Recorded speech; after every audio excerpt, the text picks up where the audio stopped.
Bonjour et merci d'être là, à la fois donc ici en présentiel et puis en ligne. Et j'ai le plaisir, pour des raisons personnelles que je n'évoquerai pas publiquement, d'accueillir Leila Bourguiba et Yohann Soufi, qui est quelque part en visio, qu'on va bientôt voir apparaître, j'espère. Et ce sont deux juristes, je les présente comme ça, deux juristes et qui actuellement ne m'entendent pas, donc je peux dire que ce sont deux juristes brillants et aussi des juristes engagés, parce que je connais bien les juristes et quelquefois ils le sont moins. Et c'est toujours important que lorsqu'on fait du droit, ça soit porté par des convictions. Je trouve que c'est essentiel.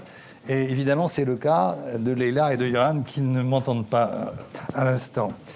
En plus, outre leurs compétences en matière juridique, ils ont une expérience de terrain extrêmement importante. Leila a été à la CPI, elle a été au pôle des crimes contre l'humanité, et non pas contre le terrorisme comme certains ont pu dire, mais contre l'humanité. Et aujourd'hui, elle travaille... elle travaille à MSF, c'est-à-dire qu'elle est sur le terrain de manière extrêmement concrète. Tu reviens d'Israël, et donc elle est sans arrêt sur le terrain. Et Yohann, qui n'est pas encore apparu, mais qu'on va bientôt voir, lui aussi est un homme de terrain. Il est avocat spécialisé en droit pénal international, mais il a été aussi dans beaucoup de procédures liées à la justice pénale en Afrique, en Sierra Leone, enfin dans beaucoup d'endroits. Il a été, et c'est très important par rapport au sujet d'aujourd'hui, au bureau de l'UNRWA à Gaza. Il a donc vraiment une compétence, enfin, ils ont tous les deux des compétences qui sont liées à la fois à leur savoir juridique, mais aussi à leur expérience de terrain. Je trouve ça essentiel, c'est une chance de les avoir tous les deux. Voilà. Alors, je voudrais simplement dire un mot de présentation. Pour ceux qui ne fréquentent pas trop le droit international, il y a une phrase d'Antonio Guterres, le secrétaire général des Nations Unies, je ne sais pas si vous l'avez entendu, c'était avant-hier, et il a dit que le monde entrait dans une ère de chaos. Et il parlait évidemment de l'ensemble des conflits dans le monde, et malheureusement, le Moyen-Orient est un des éléments de ce chaos international. Et quand on parle d'un monde de chaos, ça veut dire aussi un monde où il n'y a pas de droit, où on piétine les règles de droit. Et je crois que c'est tout à fait essentiel d'avoir ce rappel au droit. Et en ce qui nous concerne ici, il y a au moins deux dimensions qui vont être traitées d'abord par Leila et ensuite l'autre dimension va être traitée par Yohann. C'est à la fois la question du droit international humanitaire, qui nous renvoie notamment à la 4e Convention de Genève et à d'autres textes. Convention de Genève qui, entre parenthèses, ont été créées, conçues et adoptées aussitôt après la guerre. C'est-à-dire que cette convention, il y en a 4, et la 4e, c'est pour la protection des civils. Et ça vient après une Seconde Guerre mondiale qui a fait 40-50 millions de victimes. Et ce texte est très important, et c'est du droit international humanitaire. Mais il y a aussi une dimension dont il faut bien avoir conscience, qui est récente, qui est aujourd'hui critiquée parce qu'on croit qu'elle n'est pas encore effective. Et c'est vrai qu'il y a des contradictions. C'est la question de la justice pénale internationale. Alors la justice pénale internationale, ça n'existait pas il y a encore peu de temps. Elle a été créée par un traité en 1998. Elle est mise en œuvre depuis 2002. Alors il y a eu des moments de justice pénale, comme par exemple avec Nuremberg. On a essayé au lendemain de la Première Guerre mondiale qu'il y ait une justice pénale à la suite du génocide des Arméniens. Et ça ne s'est pas fait. Il y a eu quelques balbutiements. Enfin bref.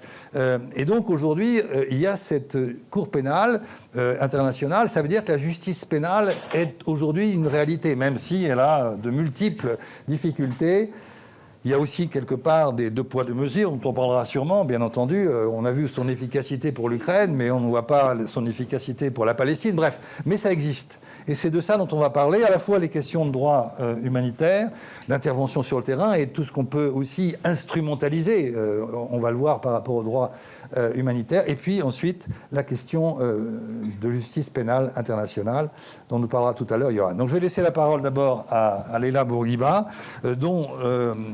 qui va nous parler de ça. Et c'est quand même assez extraordinaire, oublier un point très important que j'ai en plus devant moi, qui est la revue Confluence Méditerranée, qui est la revue de l'IREMO. Et on a fait quand je dis on, c'est Leila et Leila, qui a fait, on a monté un colloque en février dernier au Sénat, où il y avait une brochette de juristes tout à fait remarquable, et on en a tiré un numéro qui est donc dirigé par Leila, qui s'appelle « Justice pénale internationale, les magistrats sauvent l'honneur ». Et ce titre, on a voulu le prendre parce que les magistrats sont d'une temporalité qui n'est pas celle des politiques. Les politiques ont toujours tendance à dire « on verra plus tard ». Et finalement, plus tard, ils sont plus là ou ils ont oublié.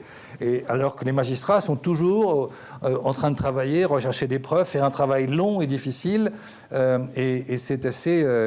il y a un livre qui vient de paraître il y a quelques semaines ou quelques mois d'Aurélia DeVos, qui était la chef du parquet du pôle des crimes contre l'humanité. Et le titre du livre, c'est « Crimes contre l'humanité ». Et elle raconte justement toutes les difficultés que les magistrats ont pour réussir à continuer leurs enquêtes, alors que les politiques l'oublient. Donc je vous conseille fortement cette lecture, qui est évidemment ici en vente à côté, pour un prix très raisonnable. Mais c'est très important, les magistrats sauvent l'honneur. Je crois que c'est une idée importante. Les juristes sauvent l'honneur bien souvent. Alors maintenant, je me tais et je laisse la parole à Leila Bourguiba. Merci beaucoup, merci pour l'invitation. Voilà, pour m'exprimer en tant que juriste, donc il faut absolument que je dise avant d'aborder mes propos que je suis là en ma capacité personnelle et que ce que je vais dire, ça représente mes opinions et pas nécessairement celles des institutions pour lesquelles j'ai travaillé ou l'institution pour laquelle je travaille actuellement. Alors, les hostilités, vous savez, sont malheureusement encore en cours dans la bande de Gaza, mais aussi en Cisjordanie. Et chacune des parties au conflit reproche à l'autre la commission de crimes de guerre, et souvent dans une expression soit morale, soit de jugement politique. Et comme l'a dit Jean-Paul, ce sont pourtant des termes juridiques, et donc il faut revenir un petit peu au droit. On entend souvent le droit comme étant une boussole pour essayer de se repérer, retrouver un chemin dans ce qui souvent dépasse l'entendement. C'est aussi un langage commun, un langage qu'on peut aussi retrouver dans les négociations. Et peut-être, ça peut paraître très relevé de la normativité particulièrement insipide, mais c'est essentiel d'y revenir. Et peut-être que pour mieux comprendre l'importance du droit, et en particulier aujourd'hui je vais vous parler du droit international humanitaire, il faut peut-être revenir à son essence et à sa nécessité immédiate, urgente, vitale pour la population palestinienne, mais aussi le risque actuel à l'aune de ce conflit, de son érosion progressive, qui j'espère n'est pas inéluctable. Donc il va falloir ça va être mon fil conducteur, essayer de vous expliquer par différents exemples une forme d'érosion, parfois peut-être plutôt un étiolement sémantique, des raccourcis sémantiques qui, in fine, risquent d'éroder des principes essentiels du DIH. Et pour ça, il faut d'abord, d'un point de vue parfaitement préliminaire mais essentiel, faire une distinction majeure entre ce qu'on appelle le jus ad bellum et le jus in bello. Donc le jus ad bellum, c'est le droit de faire la guerre. Le jus in bello, c'est le droit dans la guerre. Ce sont deux corpus juridiques complètement distincts l'un de l'autre. Celui du droit à faire la guerre, le jus ad bellum, il est régi essentiellement par la Charte des Nations Unies. Et la Charte des Nations Unies explique dans quelles circonstances il est licite d'utiliser la force armée. Le jus in bello, c'est donc le droit qui s'applique dans le conflit armé, à l'instar des hostilités actuelles dans la bande de Gaza. Alors, le DIH, lui, est indifférent au motif de la guerre. Donc, il s'applique de manière égale, peu importe si les belligérants mènent une guerre licite ou illicite. Et ça, c'est un point essentiel, c'est-à-dire, je ne vais pas rentrer dans les discussions sur la licéité ou non de l'intervention militaire israélienne. Je pense qu'il suffit de dire de manière très simple, lorsqu'on parle de DIH, que même lorsque l'État fait un usage légitime de la force, notamment dans le cadre d'une intervention basée sur la légitime défense, il n'est pas pour autant dispensé de ses obligations dans la conduite des hostilités. Ça signifie que sa responsabilité n'en serait pas ni excusée ni atténuée s'il commet des actes qui sont contraires au DIH. Et ce point paraît essentiel à préciser. Pourquoi ? Pour différentes raisons. La première, c'est que le DIH a une vocation purement humanitaire, dont l'objectif, c'est de limiter les souffrances causées par la guerre. Et pour limiter ces souffrances, il y a un certain nombre de limites imposées sur les méthodes et les moyens de combat, sur les cibles qui peuvent faire l'objet d'attaques, mais aussi en garantissant des secours aux populations victimes du conflit. En d'autres termes, il limite la violence armée au strict nécessaire de la guerre. C'est donc l'affaiblissement des forces militaires de l'ennemi. C'est ce que recherche le DIH, l'affaiblissement des forces de l'ennemi. Et je vous cite, et ça me tient à cœur de le citer là, la déclaration de Saint-Pétersbourg de 1868, je vous la cite, « Ayant fixé d'un commun accord les limites techniques où les nécessités de la guerre doivent s'arrêter devant les exigences d'humanité. » Et ça, on a un peu tendance à l'oublier actuellement. Donc le DIH impose aux parties au conflit un grand nombre d'obligations, et donc la guerre n'est pas une zone de non-droit. Et ça fait particulièrement écho aux propos de Guterres que Jean-Paul a rappelé. On risque d'entrer dans une ère de chaos. Alors pourquoi j'ai tenu aussi à faire ce rappel essentiel entre les deux corpus juridiques? C'est parce que depuis le commencement des bombardements par les forces de défense israéliennes sur la bande de Gaza, ainsi que les opérations terrestres, on a des discours politiques de plusieurs dirigeants, au-delà des dirigeants israéliens, de plusieurs dirigeants qui ont longtemps entretenu une confusion générale et problématique entre ces deux corpus juridiques. Alors on a les discours de retenue, d'appel ou de rappel au respect du DIH ont tardé, laissant suggérer, à mon sens, qu'il existerait un temps de latence où les règles d'humanité se trouveraient suspendues au nom d'un temps de bienséance où tout serait permis sous couvert de légitime défense. Et ça, c'est effrayant, en fait. Et ça, en témoigne aussi l'errance du Conseil de sécurité et son incapacité à assurer, qui est donc chargé d'assurer la paix et la sécurité internationale, à affirmer une position sans équivoque sur l'application du DIH dès le début du conflit. Donc on a eu ce moment un petit peu de plusieurs jours, plusieurs semaines, où on hésitait quand même à rappeler à l'un des belligérants ses obligations vis-à-vis du DIH. Alors qu'il soit dit clairement, le DIH s'applique dès le commencement des hostilités armées, et l'affirmer ou le rappeler n'excuse en rien ni ne diminue l'horreur des actes qui ont été commis le 7 octobre par le Hamas et la nécessité d'en faire toute la lumière et d'enclencher les poursuites nécessaires. Et ces poursuites, d'ailleurs, elles sont déjà en cours. Elles sont en cours devant la Cour pénale internationale, elles sont en cours devant les juridictions israéliennes, elles sont aussi en cours devant des juridictions étrangères, notamment en France, du fait de victimes françaises, ou dans d'autres pays, du fait aussi de la double nationalité ou de la nationalité des victimes. Alors, les justifications reprises dans de nombreux médias nationaux et internationaux relatives à l'instauration d'un siège complet, ainsi que sur les offensives sur des biens protégés, on reviendra sur la question des hôpitaux, laissent prospérer tant pour ce conflit, mais aussi inéluctablement ailleurs, et ça c'est un danger dont il faut vraiment avoir conscience, la conviction que toute offensive armée, ayant pour finalité l'anéantissement total d'un groupe qualifié de terroriste et la libération d'otages, justifierait l'ensemble des moyens utilisés pour y parvenir. Si on accepte cela, c'est tout simplement la disparition du DIH. Alors, je vais peut-être revenir sur un des éléments de ce conflit, c'est l'ordre donné par le ministre de la Défense d'imposer un siège complet sur la bande de Gaza, c'est-à-dire, et je cite, « pas d'électricité, pas de nourriture, pas d'eau, pas de carburant, nous combattons des animaux et nous agissons en conséquence ». Reprendre ce siège complet, alors de nombreux humanitaires, j'en ai appelé à la mémoire des humanitaires sur les dernières décennies, qui sont rompus aux situations de conflit, de violence extrême, soulignent sans hésitation que la difficulté d'accès à la population et d'acheminement de l'aide humanitaire à Gaza est exceptionnelle, dans des proportions inédites. On manque de superlatifs généralement pour qualifier ce qui se passe, et c'est un siège qui est d'une étanchéité remarquable. Il est très difficile d'acheminer une aide actuellement à Gaza. Or, en DIH, lorsqu'une zone est placée en état de siège, ce qui est possible dans le cadre du DIH, le ravitaillement de biens essentiels à la survie de la population doit être autorisé. Le DIH interdit l'interruption du passage des biens, en particulier médicaux et alimentaires, et les parties au conflit doivent autoriser et faciliter le passage rapide, sans encombre, de secours humanitaires destinés aux populations civiles dans le besoin. Alors ça, il y a quand même une petite précision, que c'est aussi sous réserve de leur droit de contrôle. Je vous rappelle, donc, le DIH, c'est aussi un droit pragmatique. Donc on considère aussi que les parties belligérantes peuvent contrôler aussi ce qui est acheminé pour s'assurer que ce qui est acheminé ne vienne pas alimenter les efforts de guerre de l'autre partie au conflit. Donc l'ensemble de la population ne peut être punie pour des actes hostiles commis par un groupe armé, soit-il qualifié de terroriste ou non, et les punitions collectives sont interdites. Alors c'est un droit d'accès qui est prévu par le DIH, et c'est un droit qui est essentiel, un principe essentiel au secours humanitaire pour les victimes des conflits. C'est un droit qui ne peut pas être interdit et ne peut être limité par les belligérants que dans des circonstances bien définies par le droit. C'est une obligation de résultat pour les belligérants, de résultat. Et qui ne l'ampute pas, je vous l'ai dit, de ses préoccupations militaires. Donc, droit pragmatique.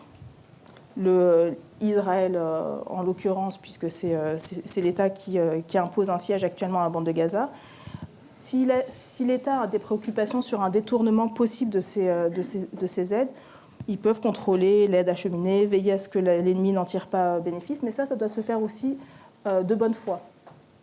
Là, on voit que le nombre de camions d'aide humanitaire, alimentaire, médicale se fait au compte-gouttes. Au compte-gouttes dans une situation où beaucoup d'organisations très compétentes pour le dire parlent d'un risque de famine. Et le risque de famine, s'il est déjà présent, il est malheureusement les conséquences, même si on n'atteint pas le risque de famine, mais les conséquences sont inéluctables. Il faudra des semaines, des mois, voire des années pour inverser la tendance.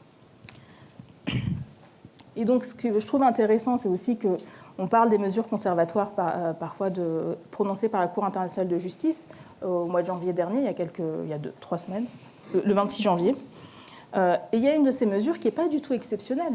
C'est juste rappeler à Israël les obligations qui découlent du DIH. Cette mesure conservatoire, c'est, je cite, « L'État d'Israël doit prendre sans délai des mesures effectives pour permettre la fourniture des services de base et de l'aide humanitaire requis de toute urgence afin de remédier aux difficiles conditions d'existence auxquelles sont soumis les Palestiniens de la bande de Gaza. » C'est purement et simplement un rappel d'une obligation déjà existante. Alors, je vous ai parlé des hôpitaux. Alors, il y a des opérations militaires qui ont été lancées contre un certain nombre d'hôpitaux qui étaient pourtant encore fonctionnels, c'est-à-dire qu'ils prenaient encore en charge des patients. En reprenant les chiffres de l'Organisation mondiale de la santé qui ont été publiés la semaine dernière, fin janvier 2024, ce ne sont que 13 hôpitaux sur les 36 de la bande de Gaza qui fonctionnaient à la fin janvier, et ils fonctionnaient uniquement partiellement, c'est-à-dire sans personnel médical spécialisé nécessaire pour faire face au grand nombre de blessés et de malades qui venaient, sans les médicaments, sans les fournitures médicales, le fioul, l'eau, la nourriture nécessaire à la fois pour les patients et pour le personnel médical. Alors, qu'est-ce qu'on peut dire de ces offensives d'un point de vue du DIH ? Alors, il y a un principe fondamental, c'est le principe qui est au cœur, l'essence même du DIH. On revient à Solferino et à Henri Dunant, c'est que les blessés et les malades doivent être recueillis et soignés. Principe de base. Qu'il s'agisse d'ailleurs de civils ou de combattants blessés qui ont été mis hors de combat. Donc, le fait de prendre en charge des combattants blessés dans ces hôpitaux ne devrait pas conduire à la perte de protection de ces hôpitaux. Je vais y revenir. Et cette règle coutumière, elle a été étendue de manière assez logique aux structures médicales et au personnel de santé. Alors, malgré ce cadre pourtant qui existe en DIH, mais aussi, il a fallu néanmoins le rappeler avec une résolution du Conseil de sécurité qui est connue pour les humanitaires, qui est la résolution 2286 de mai 2016, on a continué à voir un certain nombre d'attaques sur les hôpitaux, pas que à Gaza. C'est malheureusement une dynamique qu'on a pu constater aussi en Syrie et dans d'autres conflits, mais on la voit également à Gaza. Et là, on retrouve un point commun. C'est une rhétorique, c'est une mécanique bien huilée, c'est de justifier ces attaques sur ces biens protégés en expliquant que dans ces structures, on peut retrouver des combattants terroristes. C'est plus compliqué que ça. Donc on a l'impression qu'on peut justifier ces attaques par le simple fait qu'il y aurait un doute sur la présence d'une personne qualifiée de terroriste à l'intérieur d'une structure médicale. Le DIH est pragmatique, il y a plusieurs étapes, mais, et c'est important d'y revenir parce que là, on a des glissements qui sont dangereux aussi pour l'avenir. Alors, si je reviens étape par étape sur les hôpitaux bénéficient dans le DIH d'une protection spéciale. Alors, vous avez la protection pour les biens civils et les civils de manière générale, mais les hôpitaux ont une protection spéciale. Et on peut être très clair d'emblée, cette protection, elle n'est pas absolue. Elle peut être perdue si l'hôpital est utilisé pour commettre, en dehors de ses devoirs humanitaires, des actes nuisibles à l'ennemi. Et il est précisé que le fait que des militaires blessés ou malades soit traité dans ces hôpitaux ne sera pas considéré comme un acte nuisible. C'est spécifiquement, et là je vous le cite, les conventions.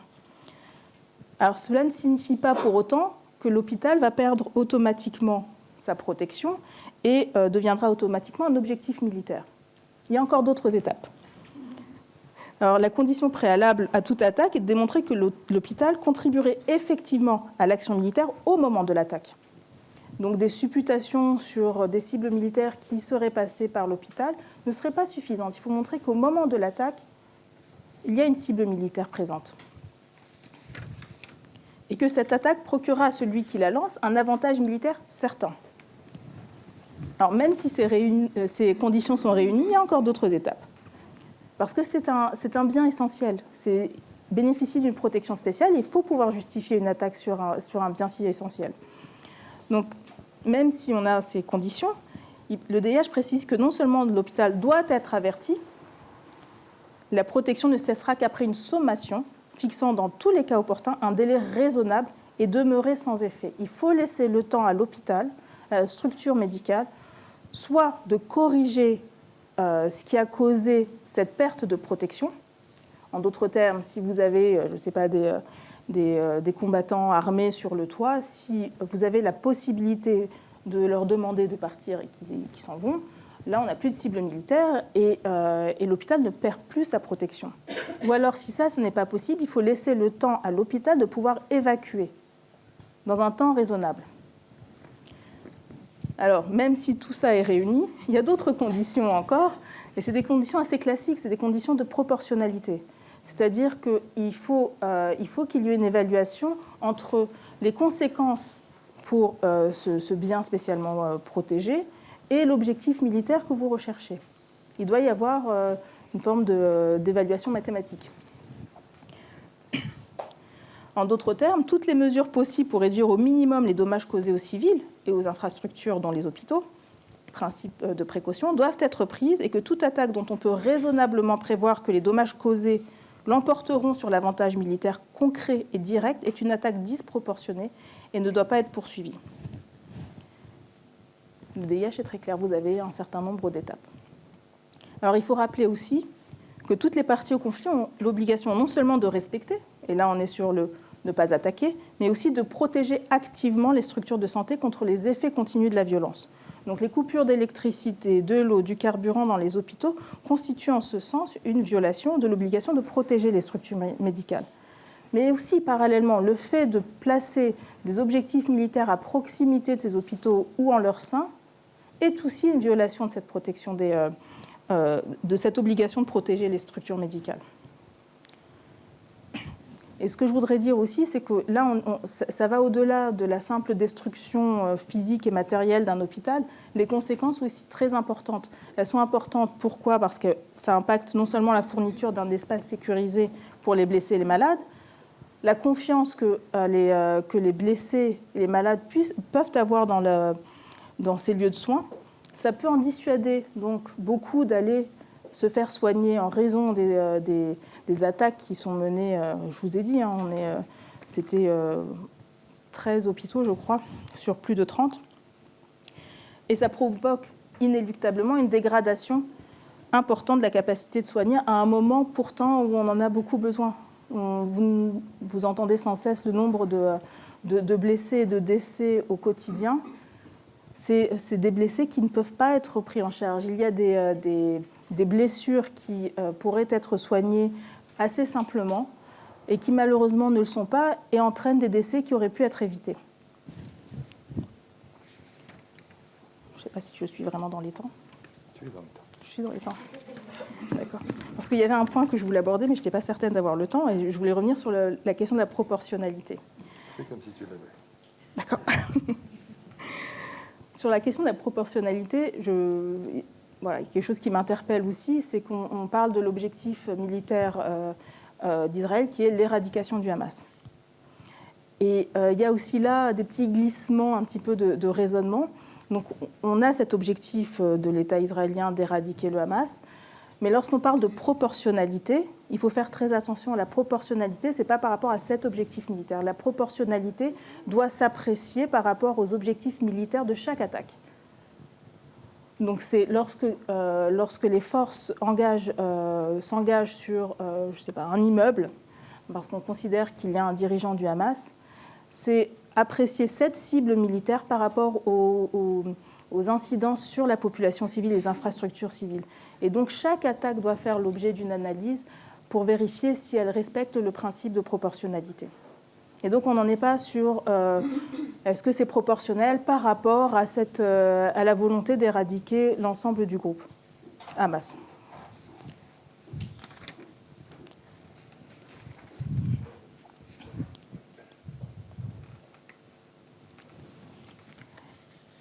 En quelques minutes, oui. Je n'ai pas l'heure, donc je vais faire en quelques minutes.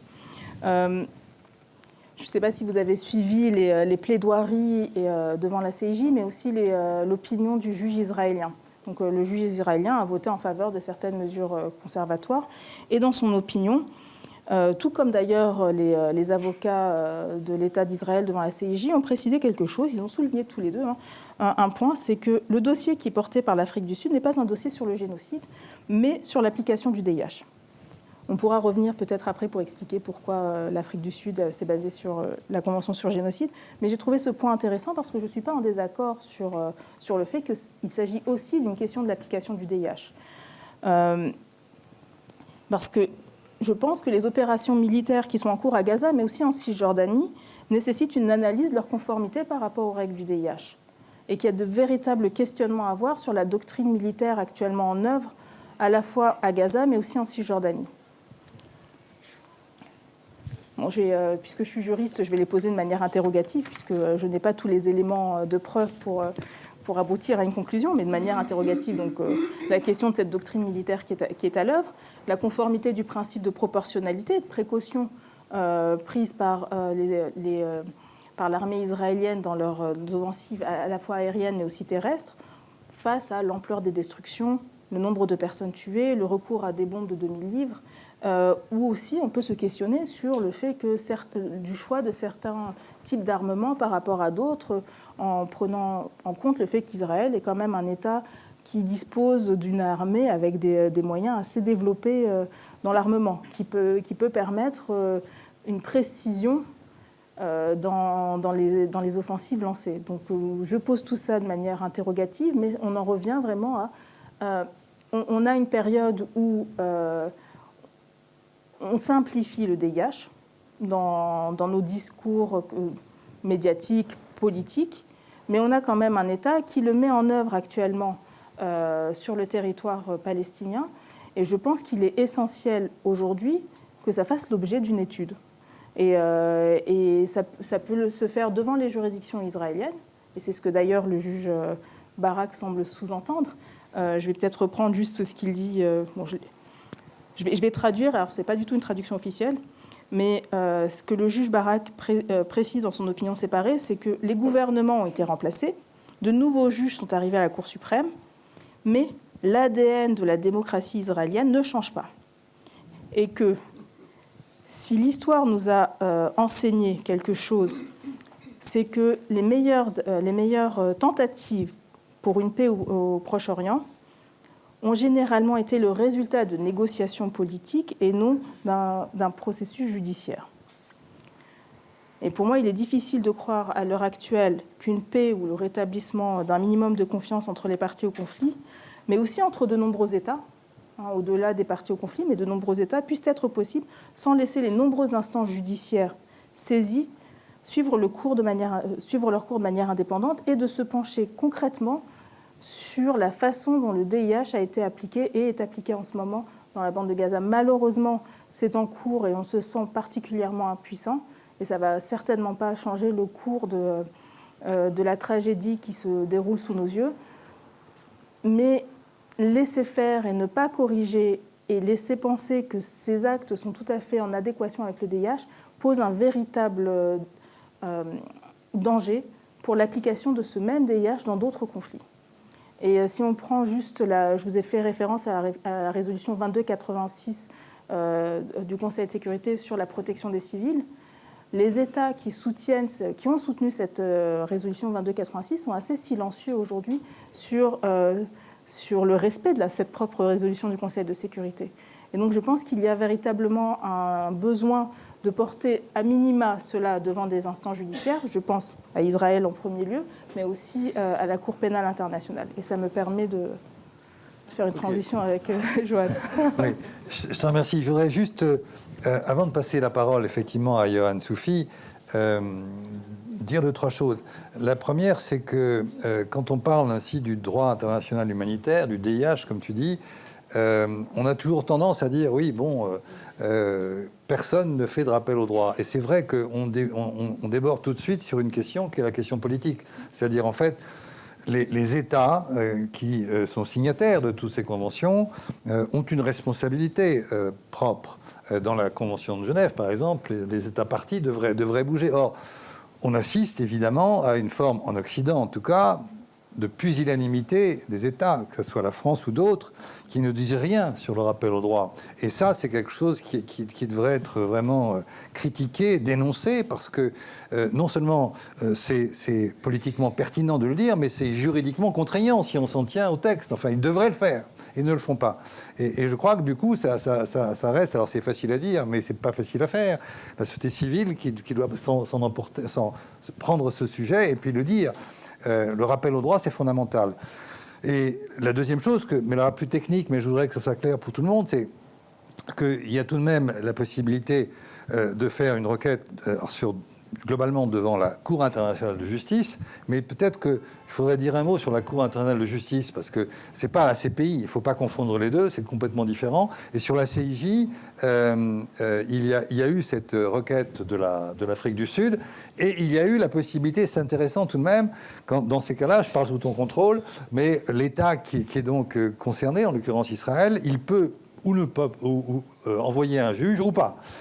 Dans certains cas, il ne le fait pas. Par exemple, dans l'avis de juillet 2004, il ne l'a pas fait, je crois. L'avis de juillet 2004, c'était quand la Cour se positionnait sur le plan consultatif et a donné un avis sur le mur. Et là, je crois que les Israéliens n'ont pas envoyé de juge. Voilà. Et là, ils ont envoyé, et ils n'ont pas envoyé n'importe qui. Tu as dit Barak, mais tout le monde ne le connaît peut-être pas. Barak, c'était le président de la Cour suprême en Israël pendant une période très longue, et c'est lui qui a vraiment contribué à construire un certain nombre de dispositifs importants en termes d'état de droit. Et donc, il a un prestige en Israël, et il est quelqu'un donc qui est le gardien de l'état de droit. C'est pas vraiment un affidé de Netanyahou, quoi. Et pourtant ils ont envoyé Barak à la Cour qui a donc fait les propositions les déclarations que tu as dit. Donc c'est intéressant de voir que le droit international quelquefois il est pris en compte parce que il y a des raisons politiques évidemment derrière tout ça. C'est véritablement la première fois que Israël participe à des procédures au niveau international, mais je pense que Johan reviendra dessus, et c'est ce qui est particulièrement surprenant. Enfin, je pense ils ont un peu été contraints, je pense, par la pression qui entoure le conflit. Mais c'est effectivement la première fois qu'ils s'engagent comme ça avec des juridictions internationales, parce que le refus avant, c'était de légitimer ces procédures. Donc là, ils entrent dans ces procédures. C'est intéressant aussi de lire dans de voir quelles sont les mesures conservatoires votées par le juge israélien et celles qui n'ont pas été votées. Oui. Et celles qui n'ont pas été votées, c'est notamment la préservation des éléments de preuve. Et dans son opinion dissidente, il y a, je vous ai parlé je vous ai cité l'ADN de la démocratie. Il parle aussi des institutions judiciaires solides en Israël. Et donc je pense qu'il va y avoir ce débat, et ça sera certainement avec la CPI aussi, ce débat sur nous avons la capacité de poursuivre et nous avons les outils pour le faire. Et nous sommes un État souverain et c'est ce qu'on souhaite faire nous-mêmes. Mais le fait de pouvoir échanger, moi c'était la première fois que je voyais des juristes israéliens développer des arguments juridiques pour se défendre dans une arène judiciaire. Et ça, c'est un tournant très important, comme l'est aussi le fait qu'Israël ait accepté, il n'y a pas si longtemps, la visite du procureur Karim Khan. Ok, alors la transition maintenant avec Yohann, elle est assez simple, parce que là, on est dans un champ qui concerne les États. C'est-à-dire que quand on voit l'Afrique du Sud en tant qu'État qui s'adresse à la Cour internationale de justice par rapport à Israël. Et depuis, je l'ai évoqué tout à l'heure au début, depuis donc 20 ans, 2002, mise en œuvre de la CPI, on n'est plus sur un rapport aux États, on est dans un rapport aux individus. Et ça, il faut bien en avoir conscience, c'est très important. C'est-à-dire qu'on va pouvoir poursuivre des individus, quelle que soit leur fonction dans l'État, qu'ils soient chefs de l'État ou qu'ils soient simples chaouches, peu importe. Et c'est quand même une avancée. Et donc, quand on parle de CIJ, c'est une chose. Quand on parle de CPI, c'est une autre chose. Étant entendu que les temporalités, malheureusement, ne sont pas celles des politiques, quoi. Et donc, là-dessus, il faut voir à la fois les limites, mais l'importance de la CPI, dont maintenant va nous parler Yohann Soufi, à qui je laisse la parole en le remerciant d'être là. C'est moi qui vous remercie. Merci beaucoup de l'invitation et merci aussi d'avoir... comment dirais-je, distinguer déjà entre CPI et les CIJ. J'oublie souvent que je parle à des non-juristes et c'est vrai que pour les juristes, ça nous donne une crise cardiaque quand les journalistes parlent de la CPI en mentionnant la CIJ. Et donc oui, juste à titre d'introduction, donc la CIJ qu'a saisi l'Afrique du Sud, comme l'a dit Jean-Paul, elle juge, déjà c'est l'organe judiciaire des Nations Unies et elle juge des différends entre États. La Cour pénale internationale juge des individus qui sont suspectés de crimes de guerre, de crimes contre l'humanité ou de génocide. Et donc, c'est les individus qu'elle juge. Et c'est une cour qui a été établie par un traité. Donc, elle n'appartient pas au système des Nations Unies. Et donc, en théorie, seuls les États qui sont partis à la Cour pénale internationale sont liés par son statut. Mais on verra justement comment ça concerne malgré tout à la fois les Israéliens et les Palestiniens. Et comment la Cour, comment la Palestine et l'autorité palestinienne a essayé d'utiliser la Cour pénale internationale aussi comme un mécanisme à la fois pour être reconnu comme un État sur la scène internationale, mais aussi pour obtenir justice pour les nombreux crimes qui ont visé les Palestiniens au cours de l'histoire. Donc, comme je suis un peu loin et que j'ai quand même envie d'être un peu structuré, je vous ai préparé un petit slide. Hop, voilà. Je crois que vous le voyez, non? C'est bon? Ok, super. Donc, juste que je trouve comment on passe au prochain. Voilà. Donc, ce que je vous propose, c'est de voir ça en deux temps. D'abord, de vous expliquer un peu le long chemin vers l'enquête, l'ouverture d'une enquête par le procureur de la Cour pénale internationale en Palestine. Et ça, c'est un chemin, on va dire, qui a commencé, une quête qui a commencé en 2009 et qui n'a abouti qu'en 2021. Et ensuite, le 7 octobre 2023, comment ça marque un changement profond de paradigme, je l'espère en tout cas, mais j'ai l'impression, je vous expliquerai pourquoi, dans cette quête de justice de la Palestine vis-à-vis de la Cour pénale internationale. Et j'essaierai de vous parler à la fois des défis et des enjeux, à mon avis, de cette procédure. Et si on a le temps, je vous ferai en 2 minutes un petit pronostic ou un petit pari. Et puis on verra dans quelques semaines et quelques mois si ça s'avère justifié. Donc d'abord, le long chemin vers l'ouverture d'une enquête de la CPI en Palestine. Et donc, je vous disais, en fait, après l'échec d'Oslo, en fait, l'autorité palestinienne a cherché à utiliser les leviers du droit international pour à la fois obtenir la reconnaissance internationale de la nature étatique de la Palestine et aussi obtenir une forme de reconnaissance des crimes israéliens à l'encontre des victimes palestiniennes. Et donc, pour ce faire, la Palestine a engagé tout un tas d'actions, bien sûr d'abord devant les Nations Unies pour obtenir le statut d'État, mais aussi en rejoignant d'autres traités, notamment l'UNESCO et des organisations régionales, à la fois par exemple devant l'Union européenne, devant la Ligue arabe, il y avait des actions politiques, mais aussi une action juridique importante devant la Cour internationale de justice en invitant, bon, c'est plus un processus complexe, mais l'Assemblée générale a demandé à la Cour internationale de justice un avis consultatif sur la légalité du mur. Donc ça, c'est pour la Cour internationale de justice et aussi des démarches devant la Cour pénale internationale. Et donc, d'abord, devant la Cour pénale internationale, ce qui s'est passé, c'est qu'en 2009, quelques jours après l'opération Plomb durci, l'autorité palestinienne dépose une demande au procureur de l'époque, qui s'appelait Luis Moreno Ocampo, pour ouvrir une enquête sur les crimes commis sur le territoire palestinien depuis le 1er juillet 2002. Là, vous le verrez, c'est quelque chose d'assez constant avec tous les procureurs de la Cour pénale internationale. Il y a une forme de gêne du procureur et il prend son temps, il ne répond pas. Et en 2012, quelques semaines avant la fin de son mandat, Luis Moreno Ocampo rend une décision publique qui considère en réalité que la Palestine ne peut pas saisir la Cour pénale internationale parce que ça n'est pas un État reconnu comme tel au regard du droit international, en tout cas au regard des Nations Unies. Et donc voilà, première tentative, premier échec. Et ensuite, entre 2012 et 2014, on a une nouvelle démarche de la Palestine qui se fait de deux manières en réalité. La première, c'est vis-à-vis de l'ONU, comme je vous le disais, pour obtenir le statut d'État. Et elle obtient d'ailleurs le 29 novembre 2012 le statut d'État observateur à l'Assemblée générale, ce qui lui ouvre la possibilité cette fois d'adhérer au statut de Rome de la Cour pénale internationale.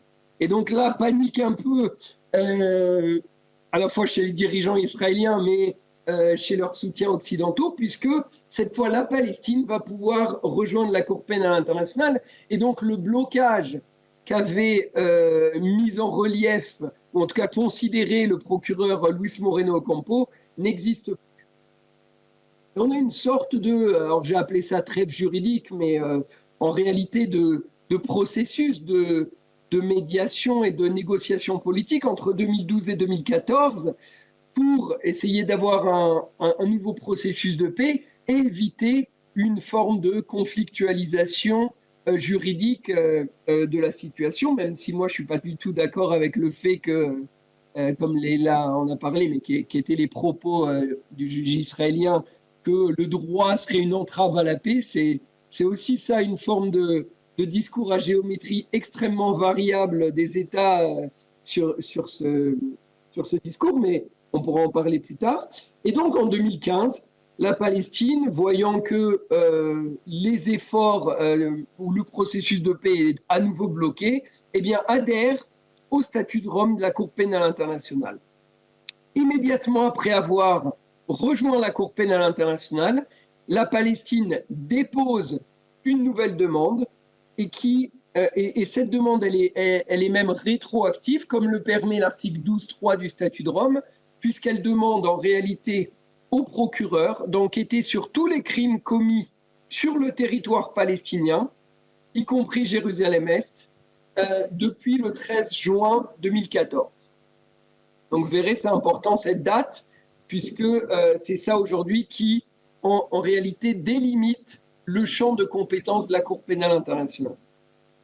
Et donc, voilà, on a 2015. Officiellement, il y a une demande d'enquête. Et donc, Fatou Bensouda, qui est la procureure à l'époque de la Cour pénale internationale, ouvre ce qu'on appelle un examen préliminaire. Un examen préliminaire, en gros, c'est un examen rapide des conditions de compétence de la Cour. Donc, en gros, la Cour vérifie, que ça concerne un État qui est bien parti à la Cour pénale internationale, des crimes de manière prima facie, c'est-à-dire à première vue, qui rentreraient dans la compétence de la Cour, c'est-à-dire un crime de guerre, crime contre l'humanité ou génocide, et ensuite de vérifier, et ça c'est un des éléments qui est les plus complexes dans certaines situations, qu'il n'y a pas eu un blocage juridique à ce que la Cour se saisisse, puisqu'en fait la Cour est une juridiction de dernier ressort, et donc si un État dit « moi j'enquête sur ces crimes », normalement la Cour n'est pas compétente. Donc ça c'est en gros l'objet d'un examen préliminaire qui parfois prend quelques semaines et parfois prend, comme en Libye par exemple, ça a pris quelques jours, et parfois prend des années, voire des dizaines d'années, comme c'était le cas au Nigeria ou en Colombie, et en Palestine, vous verrez, on est aussi dans un temps assez long. Et donc entre 2015 et 2018, il se passe strictement rien parce que le bureau du procureur de la Cour pénale internationale mène cet examen préliminaire. en mai 2018, suite à la Grande Marche du Retour et aux crimes qui sont commis dans ce contexte, et y compris suite au déménagement de l'ambassade américaine à Jérusalem, la Palestine saisit à nouveau le procureur de la Cour pénale internationale, mais cette fois au visa de l'article 13A, c'est-à-dire cette fois comme État. En gros, pour mettre une pression politique plus importante. Et ça, on arrive maintenant fin 2020, et vous verrez, ce n'est pas un hasard, parce que on arrive aussi vers la fin du mandat de Fatou Bensouda. Donc je vous disais, c'est un peu la patate chaude, la Palestine qu'on se refile entre procureurs à la fin du mandat, mais c'est des mandats de 9 ans. Donc ne vous inquiétez pas, Karim Khan ne pourra pas faire ça. Mais en gros, voilà, on est à nouveau à faire la fin du mandat, et la procureure considère qu'il y a effectivement les critères qui sont remplis pour que la CPI enquête sur la situation en Palestine, mais elle considère que le territoire palestinien fait l'objet de tellement de controverses et de débats juridiques qu'il est important de demander à la Cour pénale internationale, à la chambre de la Cour pénale internationale, à la chambre préliminaire, de délimiter juridiquement ce que constitue le territoire palestinien. Et donc en janvier 2020, elle saisit la chambre préliminaire qui met 1 an à rendre une nouvelle décision qui détermine que, oui, la Cour pénale internationale est bien compétente pour enquêter sur les crimes en Palestine, et 2, que pour le statut de Rome et pour la Cour pénale internationale, le territoire de la Palestine doit se comprendre comme le territoire des frontières de 67, c'est-à-dire Gaza et la Cisjordanie, y compris Jérusalem-Est. Et donc là, ça prend plus beaucoup de temps. La décision de la chambre préliminaire est rendue à la majorité des juges le 5 février 2021. Et le 3 mars 2021, Fatou Bensouda ouvre officiellement une enquête sur les crimes commis en Palestine depuis le 13 juin 2014 et sur le territoire palestinien, c'est-à-dire voilà, ce qui a été déterminé par la chambre préliminaire. Et comme vous le voyez, on est déjà à la fin de son mandat. Et donc, elle a ouvert l'enquête et c'est Karim Khan qui prend le relais. Et là, à nouveau, il ne se passe pas grand-chose. Donc, Karim Khan, il est élu le 16 juin il est nommé le 16 juin 2021 officiellement, il prend ses fonctions. Et entre 2021 et 2023, il ne se passe rien. Il ne se passe rien parce que en 2022, on n'a absolument aucun budget pour la Palestine, 0. Et en 2023, comme vous le pouvez voir sur ce document que j'ai tiré du budget de la Cour pénale internationale, qui est vraiment, on va dire, vous savez, quand on veut cacher des sauges, vous allez dans les budgets, et puis là, vous voyez souvent la réalité. Donc, vous voyez que la Palestine est la situation la moins bien dotée en termes de budget en 2023, moins d'1 million d'euros. Tandis que l'Ukraine, par exemple, qui constitue la priorité du bureau du procureur, on est à plus de 4 millions, quasiment 4 millions et demi. Je vous ai remis un autre document qui est issu de la même chose, du budget provisionnel de 2023. Et là, vous voyez à nouveau que Palestine, je vous l'ai mis en rouge. Et donc, on avait une personne, voilà, c'est ici en bas du document, une personne à temps plein qui travaillait, qui était proposée pour 2023, et 6 personnes de manière temporaire, ce qui est à nouveau la situation la moins dotée. Et donc, vous voyez un peu les autres situations qui font l'objet des enquêtes de la Cour.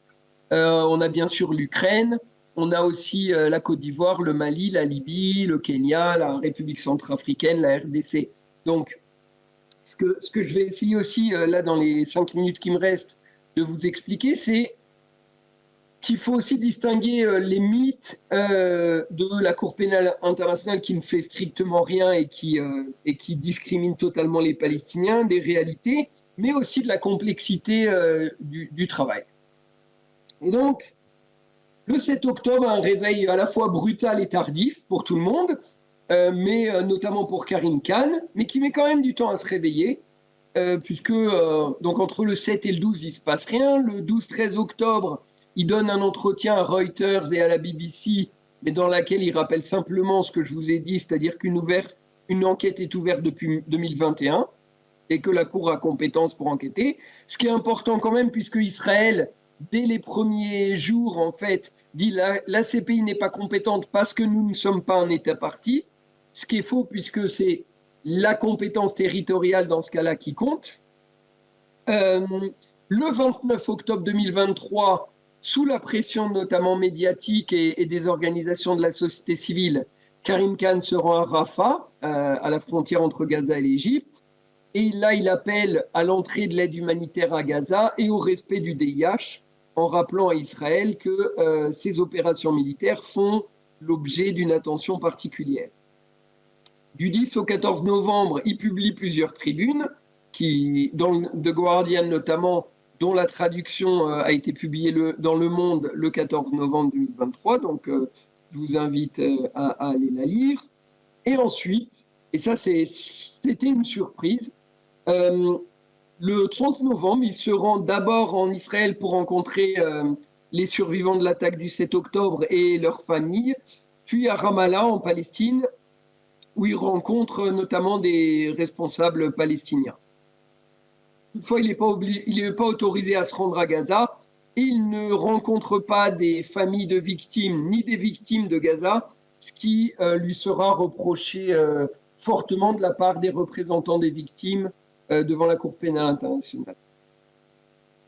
En parallèle de ces actions, donc je ne sais pas ce qui a déclenché l'autre, mais voilà, c'est une combinaison. On a une forte pression à la fois politique et populaire vis-à-vis du procureur. La Belgique, d'abord, qui s'engage à donner 5 millions de plus de budget au bureau du procureur, en insistant que c'est notamment pour les crimes commis en Palestine. 5 millions, c'est énorme, ça représente 10% du budget, même si, en fait, les États, normalement, ne peuvent pas diriger comme ça l'aide. C'est l'aide au bureau du procureur, et ensuite, le procureur, lui, le distribue à sa guise. Mais c'est un signal fort. Le 17 novembre, donc avant même de saisir la CIJ, l'Afrique du Sud saisit officiellement le procureur à nouveau, avec le Bangladesh, la Bolivie, les Comores et le Djibouti. C'est un peu superfétatoire parce que, comme je vous l'ai dit, l'enquête est ouverte depuis le mars 2021, mais c'est un signal très fort. C'est-à-dire que des États, cette fois, demandent au procureur et éventuellement aussi font pression à l'Assemblée des États parties de la Cour.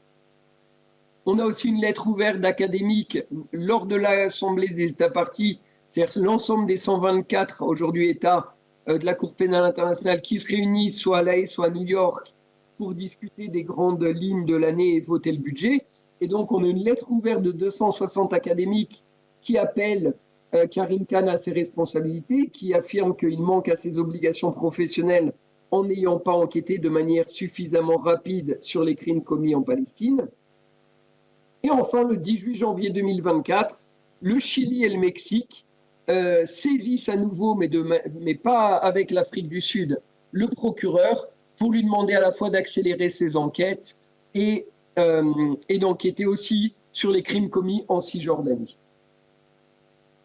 Alors maintenant, les défis et les enjeux. Les défis, d'abord, c'est comme je vous le disais, Israël n'est pas un État partie à la Cour pénale internationale, mais ça ne change rien sur la capacité du procureur d'enquêter à la fois sur les crimes commis à Gaza et aussi sur l'attaque du Hamas du 7 octobre, parce que c'est une compétence à la fois territoriale, donc les crimes commis en Palestine, et personnelle, à partir du moment où les auteurs sont palestiniens. Par contre, ça signifie qu'Israël n'a pas l'obligation juridique de coopérer avec la Cour, et donc, par exemple, n'est pas tenu de lui remettre des personnes qui feraient l'objet d'un mandat d'arrêt ou des éléments de preuve. L'autre défi, c'est bien sûr l'interdiction par Israël aux procureurs, comme à l'ensemble des journalistes ou des enquêteurs internationaux, d'accéder à Gaza, ce qui limite la possibilité de collecter de la preuve. Et quand je parle de collecte de preuves, je parle bien évidemment non seulement de preuves matérielles, physiques, par exemple pour savoir les missiles qui ont été utilisés pour détruire des hôpitaux, des choses comme ça, mais aussi des témoignages.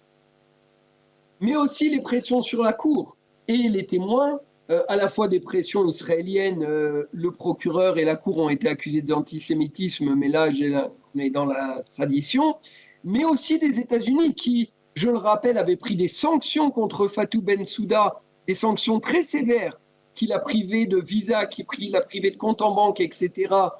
Au moment c'était l'administration Trump qui avait pris ces sanctions. Et l'argument, c'était à la fois l'enquête de la Cour en Afghanistan contre les crimes commis par la CIA, notamment les crimes de torture, mais aussi en raison de l'enquête de la Cour sur la situation en Palestine. Les autres défis, ce sera les limites de la capacité de la Cour à poursuivre un membre du Hamas. Et donc là, je vous explique, c'est pas du tout un défi juridique. Enfin, c'est pas un défi, c'est pas que le procureur ne peut pas le faire, il peut lancer un mandat d'arrêt sans problème, mais Israël a la primauté pour enquêter sur ces crimes et d'ailleurs a lancé des enquêtes.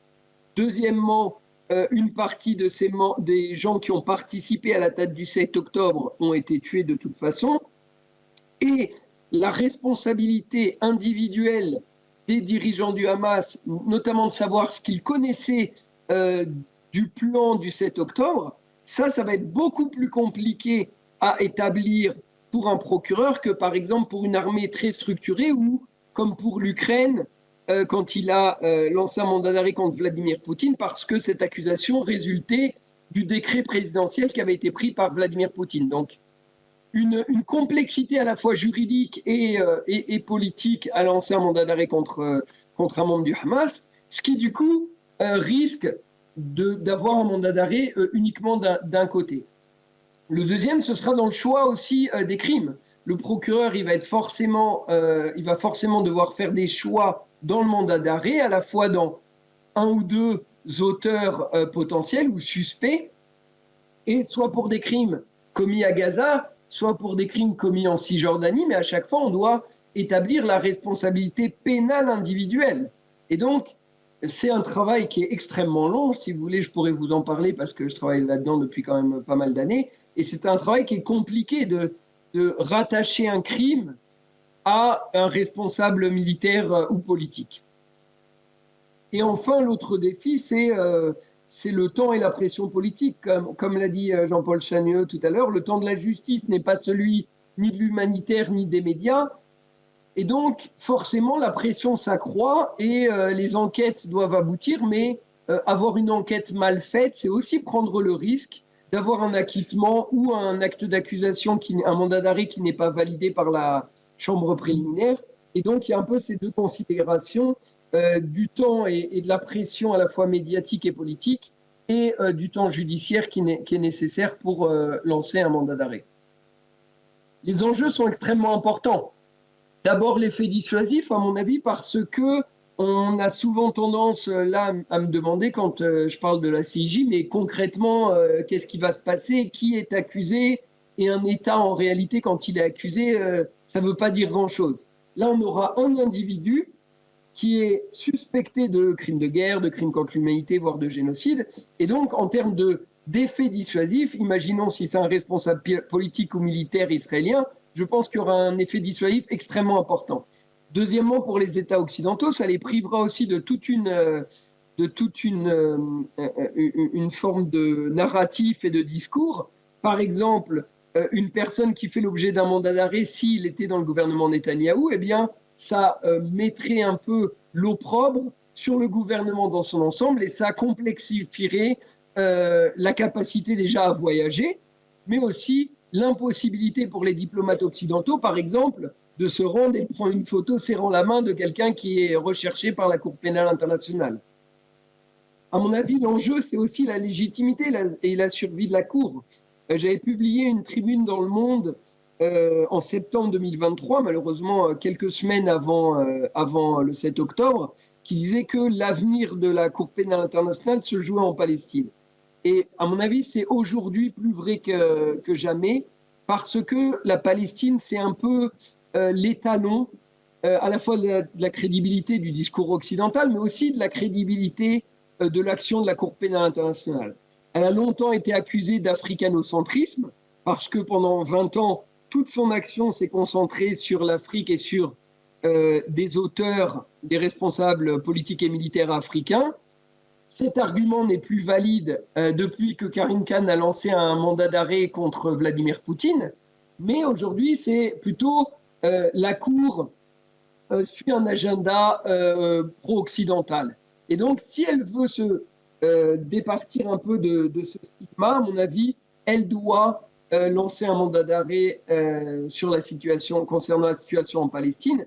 Et à mon avis, le risque, il est extrêmement important aujourd'hui. Quand je parle de survie, c'est qu'à mon avis, certains États qui n'attendent que ça peuvent utiliser l'argument que la Cour, en réalité, est un instrument aux mains des Occidentaux pour quitter le statut de Rome. Il y a déjà plusieurs États qui ont essayé de le faire, notamment l'Afrique du Sud, et c'est pour ça que je trouve que c'est assez symbolique. Quand il y avait eu un mandat d'arrêt contre al-Bashir, l'Afrique du Sud avait dit vous êtes une cour coloniale, et donc on va quitter le statut de Rome. Sauf que même au niveau politique interne en Afrique du Sud et sur la scène internationale, c'était extrêmement délicat, parce que c'était un peu vu comme une course à l'impunité pour al-Bashir. Là, aujourd'hui, ce serait différent. Ce serait l'argument de dire on souhaite quitter la Cour parce que vous ne luttez pas contre l'impunité de manière suffisante. Et enfin, voilà, le troisième enjeu, on le connaît tous. Aujourd'hui, la Cour internationale de justice a alerté sur le risque de génocide.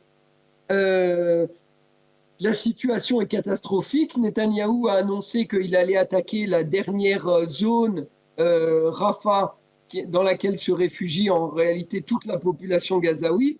Et donc, seul un mandat d'arrêt, aujourd'hui, pourrait, à mon avis, remettre un coup d'arrêt et la pression sur notamment les leaders occidentaux, notamment américains, pour qu'ensuite, ils fassent pression sur Netanyahou. Et le deuxième moyen de pression, c'est, je vous le dis, avec l'Ukraine, j'ai l'impression que Karim Khan a montré que la Cour pouvait s'attaquer aux puissants quand elle le voulait, y compris au président d'un membre permanent du Conseil de sécurité, d'une puissance nucléaire.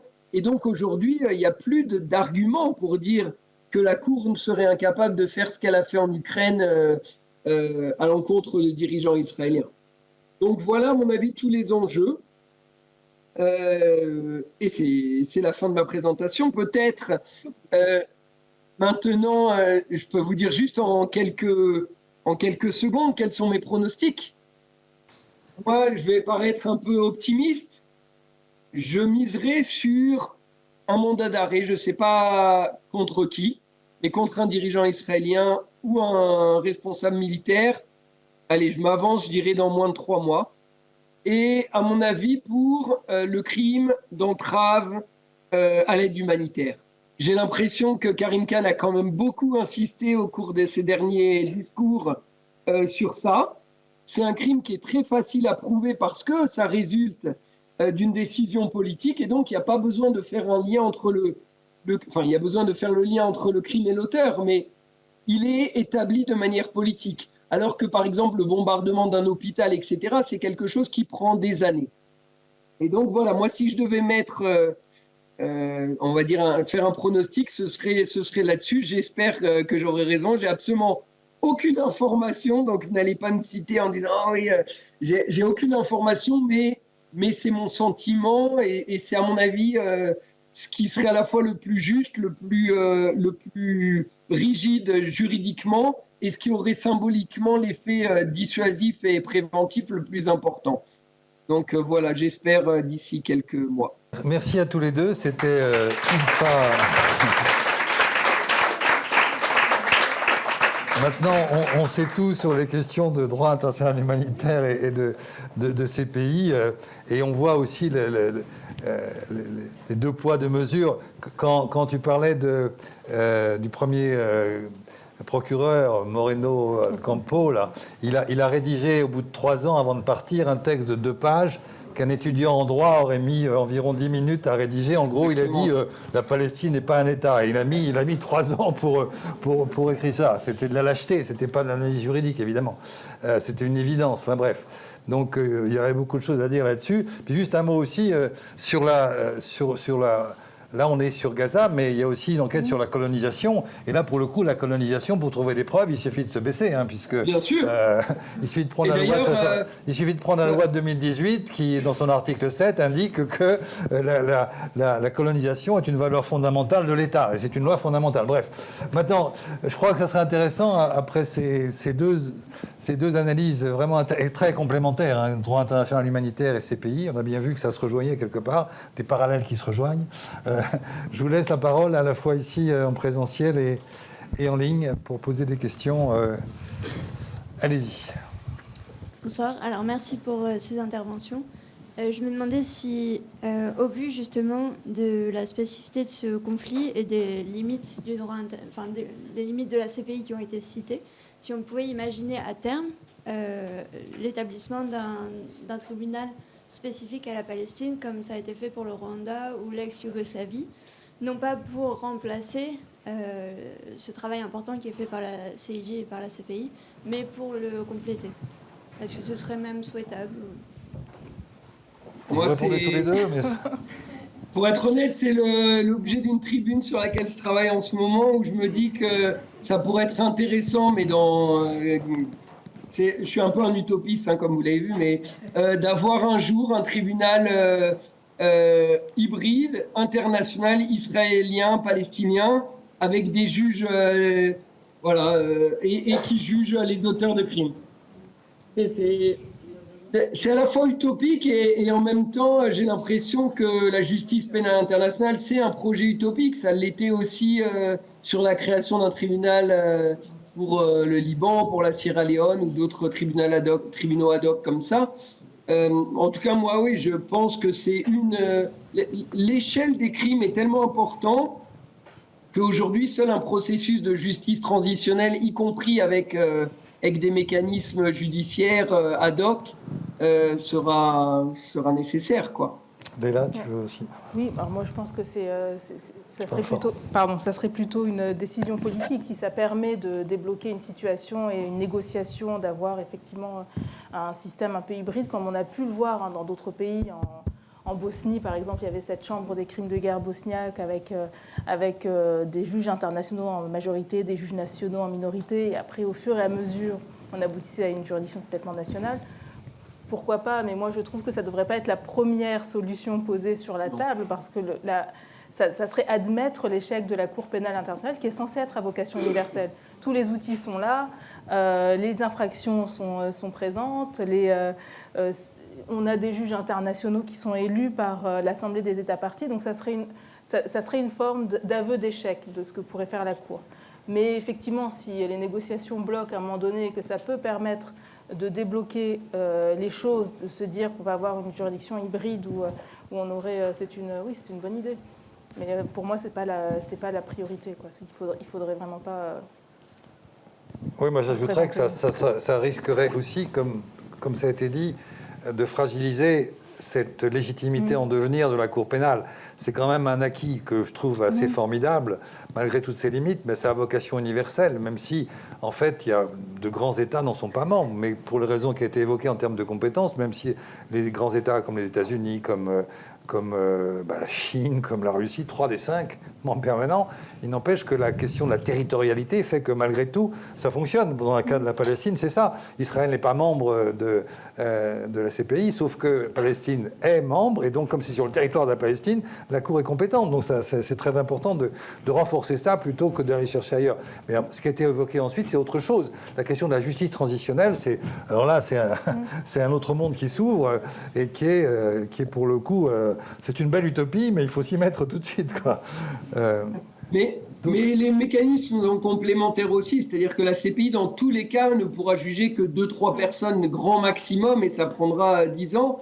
Et donc, comme on voit par exemple en Centrafrique, où on a la Cour pénale internationale qui a pris un tribunal aussi hybride, et ensuite les tribunaux nationaux. Donc, non, bien évidemment, la CPI. D'autres questions ? Oui, j'ai deux petites questions. J'ai vu récemment, il y a 2-3 jours, que le Nicaragua, en vertu de l'article 62 de la CIJ demandait à intervenir dans le cadre du dossier sur le génocide. Et je voulais savoir ce qu'il fallait, enfin, comment on pouvait interpréter cette démarche. J'arrive pas à savoir si c'est complètement anecdotique ou si c'est un peu central, enfin ce que ça dit. Et la deuxième question, c'est pareil, comment il faut interpréter le fait que la juge ougandaise, Sebutinde, je crois, ait été nommée, est-ce que c'est vice-présidente de la Cour? Est-ce que c'est pareil, complètement anecdotique, ou ça révèle quelque chose de plus important? Et là, tu veux... Peut-être sur le premier volet, c'est pas anecdotique, ça arrive, ça fait partie de la procédure. Des États peuvent demander à participer à des procédures qui sont en cours. Et le Nicaragua n'est pas le seul. Les autorités françaises ont aussi dit qu'elles voudraient participer à cette procédure dans un but précis qui est de s'assurer que la définition du génocide ne soit pas dévoyée dans le cadre de ces... Oui, parce qu'on a une définition assez spécifique en France du génocide qui n'est pas du tout celle qu'on a dans la Convention sur le génocide. En France, on rajoute en application d'un plan concerté qu'on ne retrouve pas du tout dans la Convention sur le génocide et qui est aussi un héritage de la Seconde Guerre mondiale. Mais donc, les États aussi ont également un intérêt à ce que l'interprétation de la Convention soit en accord avec leur propre interprétation. Donc et ça arrive assez régulièrement dans la seule différence, Leïla, c'est que là, c'est vrai que c'est comme c'est sur l'article 62, en réalité, ça veut dire que le Nicaragua considère qu'ils ont un préjudice aussi personnel différent de l'Afrique du Sud.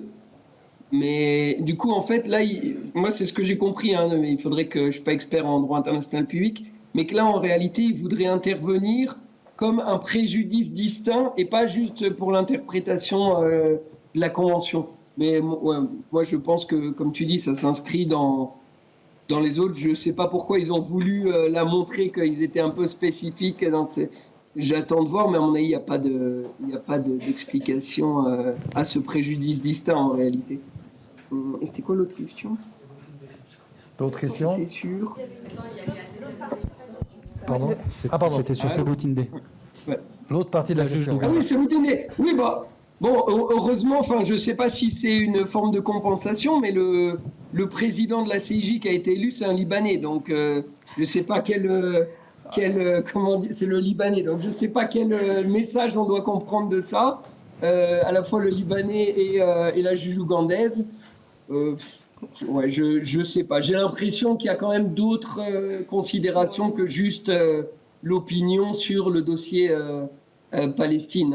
Il y a aussi des considérations de genre, des considérations que c'est une Africaine. Donc voilà, j'en tirerai pas de conclusion. Non, oui, c'est effectivement ça. Les élections des présidents dans les différents tribunaux, ça prend en considération un certain nombre d'éléments, comme Yohan l'a dit. Il faut aussi avoir en tête qu'il y a eu un renouvellement des magistrats très récemment. Donc, c'est des anciens magistrats qui ont été élus à la présidence et à la vice-présidence, et pas les nouvellement élus ces dernières semaines. Mais oui, je ne pense pas qu'il y ait aussi... je suis tout à fait d'accord. Je ne pense pas qu'il faut y voir un autre sens. D'autres questions en ligne ou bien en ligne, non? En présentiel? Je vous en prie. Bonsoir. Merci pour les interventions. J'avais une question concernant les budgets. Là, on a vu que donc, pour la Palestine, c'était une petite part. On a vu que la Belgique avait donné aussi un gros financement. En gros, qui finance ces budgets et comment est décidée la répartition entre pays? Et c'est ça, qui donne? Nous, la France, est-ce qu'on donne et combien? Et voilà. Alors, tous les pays membres de l'Assemblée des États parties contribuent. Je vous avoue que la répartition, il me semble qu'elle est selon les mêmes critères qu'à l'Assemblée générale. C'est-à-dire, ça doit être sur le PIB, sur des choses comme ça, mais j'avoue que ça, je suis pas expert.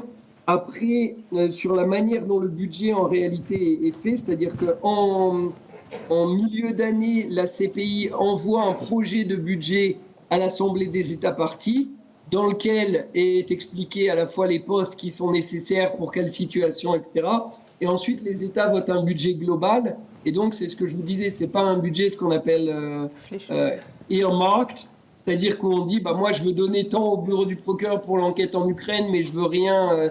Après, ce qui se passe dans les coulisses, à La Haye, etc., là, forcément, il y a toujours aussi, bien sûr, des considérations politiques.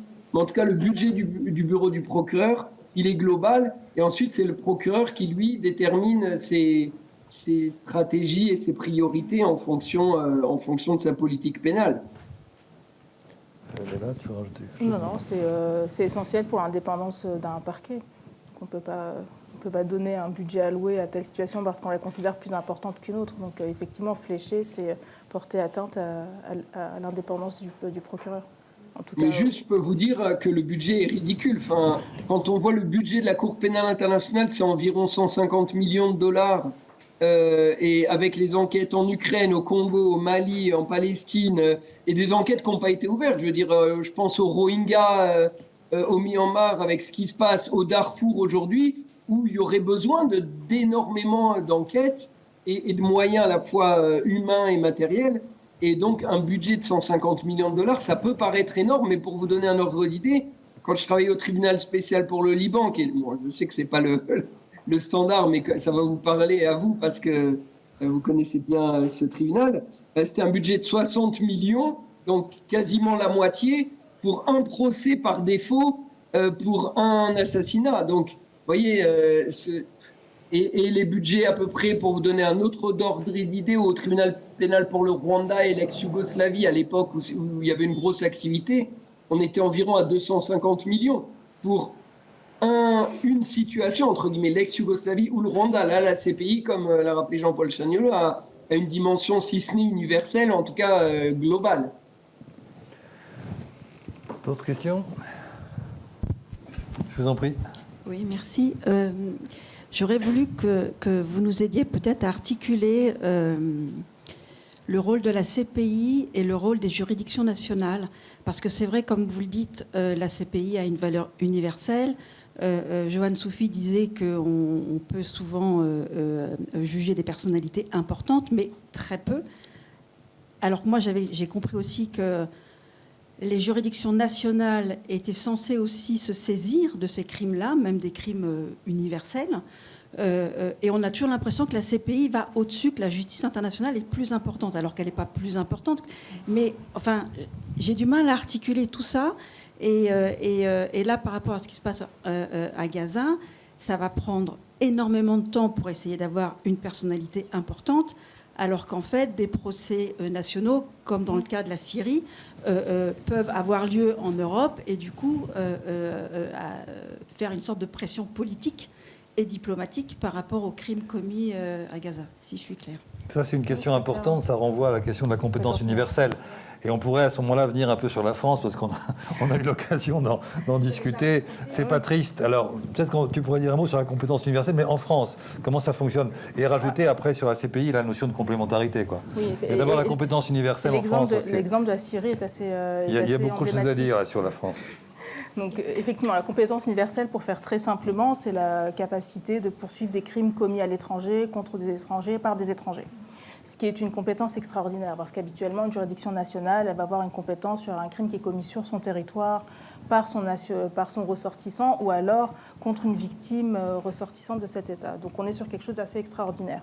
C'est extraordinaire parce qu'on fait référence à des crimes internationaux. Donc on va être sur la compétence universelle, généralement, vous allez la retrouver dans un certain nombre de pays pour les crimes contre l'humanité, le crime de génocide, les crimes de guerre, et aussi en France pour le crime de disparition forcée ou de torture. Mais après, il y a toute une autre série liée au terrorisme, mais on va se focaliser sur cela. Et donc, c'est parce que ces crimes sont tellement abominables qu'on demande à l'ensemble des États d'y contribuer. Certaines conventions, comme celle du génocide, par exemple, prévoient la compétence universelle dans la Convention. Et donc, les États mettent en place une compétence universelle. La France l'a fait de manière très progressive et un peu à reculons et un peu contrainte, visiblement, parce que pour ces crimes-là, on avait accepté notre compétence universelle pour les crimes commis en ex-Yougoslavie ou au Rwanda, parce que c'était une résolution du Conseil de sécurité. Donc on était resté sur c'est facile, c'est, comme disait Joanne, c'est une situation délimitée géographiquement dans le temps, donc on sait à quoi s'en tenir. Pour les autres pays, et donc pour les crimes contre l'humanité, génocide, crimes de guerre pour les autres pays, la France l'a fait vraiment par étapes. On a ratifié le statut de Rome en 2002 et on a adapté notre propre législation nationale uniquement en 2010. Et dans celle-ci, en étant très frileux des conséquences, parce que c'est ouvrir une boîte de Pandore, dire qu'on peut poursuivre tout cela. En termes de relations diplomatiques, parce que si on a la capacité de poursuivre des personnes pour ce type d'infraction, ça veut dire que si demain, par exemple, un responsable des services de renseignement marocain se trouvait sur le territoire français, un certain Amouchi par hasard, on entrerait dans des difficultés diplomatiques avec l'État qui nous pousseraient peut-être même jusqu'à aller le décorer par la suite pour rétablir ces relations diplomatiques. Donc c'est compliqué. C'est compliqué, mais on y arrive. Et donc on y arrive maintenant. Et pour la Syrie, par exemple, c'était compliqué parce qu'on avait des verrous tellement serrés en France. La résidence habituelle du suspect sur le territoire pour pouvoir ouvrir des enquêtes. Le fait qu'on ne puisse poursuivre que si l'infraction en question est également réprimée dans le pays d'origine. Donc là, on parle par exemple de la Syrie. Est-ce que la Syrie incrimine crime contre l'humanité et génocide? La réponse était non. Et donc on se retrouvait sur des difficultés de poursuite. Mais donc tout ça a avancé progressivement. Et donc il y a effectivement en France cette capacité de poursuite sur la base de la compétence universelle. On a beaucoup de dossiers. Ça serait possible aussi pour les crimes commis à Gaza, avec la démonstration néanmoins que la personne se trouve sur le territoire français au moment de l'ouverture des enquêtes. Un exemple, si vous avez le ministre de la Défense israélien qui arrive sur le territoire français et que des victimes portent plainte et se constituent partie civile, donc là, la personne est sur le territoire, on peut ouvrir une enquête et donc la France devra enquêter. Après, on revient avec des difficultés de si la personne s'en va, comment on fait pour l'appréhender de nouveau? On va avoir des mandats d'arrêt qui ne seront pas exécutés, mais c'est une possibilité. Donc les juridictions nationales, et ça, c'est pas que la France, vous avez aussi l'Allemagne qui est très active, des pays nordiques qui sont particulièrement actifs, et tout ça, c'est un maillage qui est assez intéressant, effectivement. Vous avez la Cour pénale internationale, Cour de dernier ressort, mais vous avez un maillage de juridictions nationales qui ont cette capacité de se saisir de faits qui sont commis à l'étranger, mais qui s'organisent aussi entre elles, ces juridictions, en Europe en tout cas, de ce qu'on appelle un réseau génocide, qui se rencontre 2 fois par an à La Haye et qui permet aux enquêteurs et aux juges européens de pouvoir partager des informations sur les enquêtes qui sont en cours, de pouvoir aussi s'échanger, mais dans le cadre procédural applicables, mais qui peuvent s'échanger aussi des éléments de preuve. Donc il y a une capacité vraiment assez importante en Europe de pouvoir récolter des preuves, les sauvegarder, les partager, les analyser et avoir plusieurs procédures en cours. Juste sur un point, parmi les verrous, parce que c'est un vocabulaire qui était familier, mais peut-être qu'il ne l'est pas pour tout le monde, et la loi de 2010 que tu évoques, il faut quand même voir concrètement, on ne va pas reprendre les 4 verrous de la loi de 2010, mais il y en a un, je parle d'autocontrôle, mais il est quand même amusant, si j'ose dire, c'est la résidence. C'est la résidence, c'est-à-dire que la personne qu'on voudrait poursuivre, qui aurait commis un crime quelque part, très bien, on va engager une poursuite, mais on va d'abord regarder si elle est résidente. Ah, mais si elle n'a pas un pied-à-terre à Paris, on ne peut pas la poursuivre. Par contre, si le criminel est plus astucieux, s'il a envie d'être poursuivi, alors il se prend un 2 pièces à Paris, et donc là, il est résident, et du coup, on va pouvoir... Vous voyez, sur nos choses. Et il y a comme ça 4 critères, 4 verrous, qui fait que finalement, on s'est tellement protégé que les magistrats ne peuvent pas l'attraper. Hein. Si on dit simplement quand il passe en France, vous voyez la différence? S'il passe en France... à ce moment-là, on peut l'arrêter. Mais ce n'est pas ce que dit la loi. Elle dit qu'il faut une résidence. Alors, le terme, c'est habituel. Résidence habituelle. Alors, après, il y a toute une jurisprudence de la Cour de cassation qui a été d'une imagination créatrice formidable. On ne va pas revenir là-dedans. Mais vous voyez comment... Vous avez tout ça là-dedans. Voilà. Vous avez les meilleurs magistrats qui expliquent ça en détail. Mais il y a peut-être un point sur lequel tu pourrais revenir, Anne, c'est la question de la complémentarité de la CPI. Oui. Je voulais, moi, juste rajouter quelque chose sur la France. Sur la compétence universelle, vous avez tout dit, mais on a plus de 4000 soldats franco-israéliens qui aujourd'hui combattent à Gaza. Donc déjà, avant même de s'occuper de ceux qui n'ont ni la nationalité, soit des auteurs, soit des victimes, occupons-nous aussi de ceux qui sont français. Et donc, Exact. il faut qu'à leur retour, il y ait des enquêtes pour savoir exactement ce qu'ils ont fait. Et quand je parle de ce qu'ils ont fait aussi, on a tendance à limiter la responsabilité pénale à l'acte direct.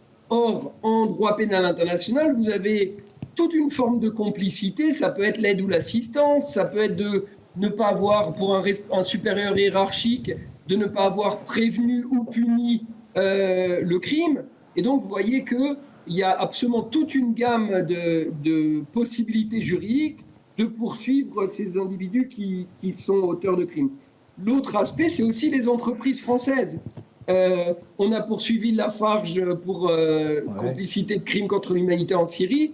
Là aussi, il y a tout un champ d'exploration. Moi, je ne pratique pas en France, mais si les avocats veulent avoir du travail, ils n'ont qu'à explorer tout ça, il y aura beaucoup de boulot. Sur la compétence universelle, dernier point, il y a quand même aussi une forme d'occidentalisme de la compétence universelle. Et donc, moi, j'appelle tous les pays qui se plaignent toujours du deux poids, deux mesures des pays de l'Union européenne à aussi engager la compétence universelle. Pourquoi est-ce que l'Afrique du Sud ou le Maroc, ou d'autres, on va prendre plutôt des démocraties du Sud, mais le Brésil n'engage pas aussi des procédures de compétence universelle contre des responsables israéliens ou des Occidentaux? Il n'y a absolument aucune raison que ce soit dans un sens et pas dans l'autre. Et maintenant, sur la CPI, le principe de complémentarité, c'est très simple. Il dit que la Cour ne se saisit qu'à partir du moment où un État n'a pas la volonté ou la capacité de poursuivre, mais elle doit s'interpréter de manière assez large. C'est-à-dire que ce n'est pas uniquement l'État où a eu lieu le crime ou l'État dont il est ressortissant, mais on pourrait aussi le comprendre comme le fait que, par exemple, un État ait engagé une poursuite au titre de la compétence universelle qui priverait la Cour pénale internationale éventuellement de sa capacité à poursuivre. Vas-y. Du coup, dans la continuité des questions sur un éventuel tribunal spécial et les questions de budget, il me semble que les tribunaux spéciaux / pénaux coûtent très cher, notamment aux pays concernés. Exemple, tribunal spécial pour le Liban qui a eu un coût important pour le Liban. Quelle viabilité économique ou faisabilité pour un tribunal spécial pour la Palestine? Qui veut répondre, tous les deux? Moi, sur l'argent, je pense qu'il faut relativiser. Je vous ai dit, effectivement, 60 millions, c'est très cher. Combien coûte une journée de guerre à Gaza? Combien les Américains envoient tous les jours de budget militaire pour Israël? Donc, oui, ça coûte cher, mais en fait, la justice coûte beaucoup moins cher que la guerre. Donc, tout est question tout est relatif, quoi. 60 millions, c'est rien du tout. Tu es d'accord? Oui, mais je voudrais peut-être ajouter juste un point sur ce que tu avais dit juste avant, Johan, sur la possibilité de poursuite au niveau national, que l'on n'a pas besoin de chercher les plus hauts responsables. Juste pour vous donner un exemple, pour dire comment ça peut être simple, entre guillemets, si on prend les poursuites qui ont eu lieu contre des ressortissants syriens, certaines personnes ont été condamnées pour crimes de guerre pour plusieurs années de détention sur la base d'une simple photographie. Et la photographie d'un soldat pris à côté d'une personne, les yeux bandés, les bras attachés dans le dos et exécuté par arme à feu. Donc le crime de guerre peut être prouvé sur une simple photographie en présence de ce soldat. Donc c'est aussi, il peut y avoir des façons plus simples. On n'a pas besoin effectivement de remonter sur toute la chaîne de commandement. On n'a pas besoin nécessairement d'aller sur l'aspect des bombardements. Et l'aspect des bombardements, d'ailleurs, c'est très peu creusé par les tribunaux internationaux parce que c'est difficile. C'est difficile d'obtenir les informations pour évaluer si une attaque a effectivement respecté les principes de proportionnalité et de précaution. Ça dépend d'informations qui sont militaires, que si on ne les a pas, c'est compliqué d'évaluer. Et donc, vous trouverez très peu de jurisprudence, finalement, devant les tribunaux sur cette notion de bombardement indiscriminé. Tu pourrais me donner, peut-être en quelques mots, l'exemple de Bachar el-Assad, quand là, il y a eu une procédure qui semble avoir abouti en matière de compétences universelles. Abouti avec un mandat d'arrêt. Oui, enfin, je veux dire, oui, un mandat d'arrêt tout de même. C'est quand même quelque chose. Tu peux résumer comment on est arrivé à un mandat d'arrêt contre Bachar el-Assad? Comment on est arrivé c'est une collecte c'est des dossiers qui sont... La procédure elle-même, c'est quand même un cas très intéressant, ça. La procédure elle-même, elle est... c'est des enquêtes qu'on appelle structurel, qui est quelque chose que la France a emprunté à l'Allemagne, et qui est de documenter toute une situation de conflit et d'avoir un certain nombre, de récolter les informations, les témoignages. Et ça a pris plus de 10 ans. La France enquête sur la Syrie depuis 2011-2012. Donc ça a pris plus de 10 ans avant d'avoir un mandat d'arrêt. Oui. Donc je pense qu'il y a eu aussi beaucoup de réflexions sur l'opportunité, le bon moment pour émettre ce mandat d'arrêt. Et c'est pas anodin que ce soit arrivé à un moment où il y a aussi ça c'est mon appréciation personnelle, je n'ai pas non plus d'informations particulières, mais c'est arrivé aussi à un moment donné où on parle de normalisation avec Bachar el-Assad. D'accord, tout à fait. Mais c'est intéressant de voir que malgré tout, il y a un mandat d'arrêt contre ce personnage, quoi. Encore une question ?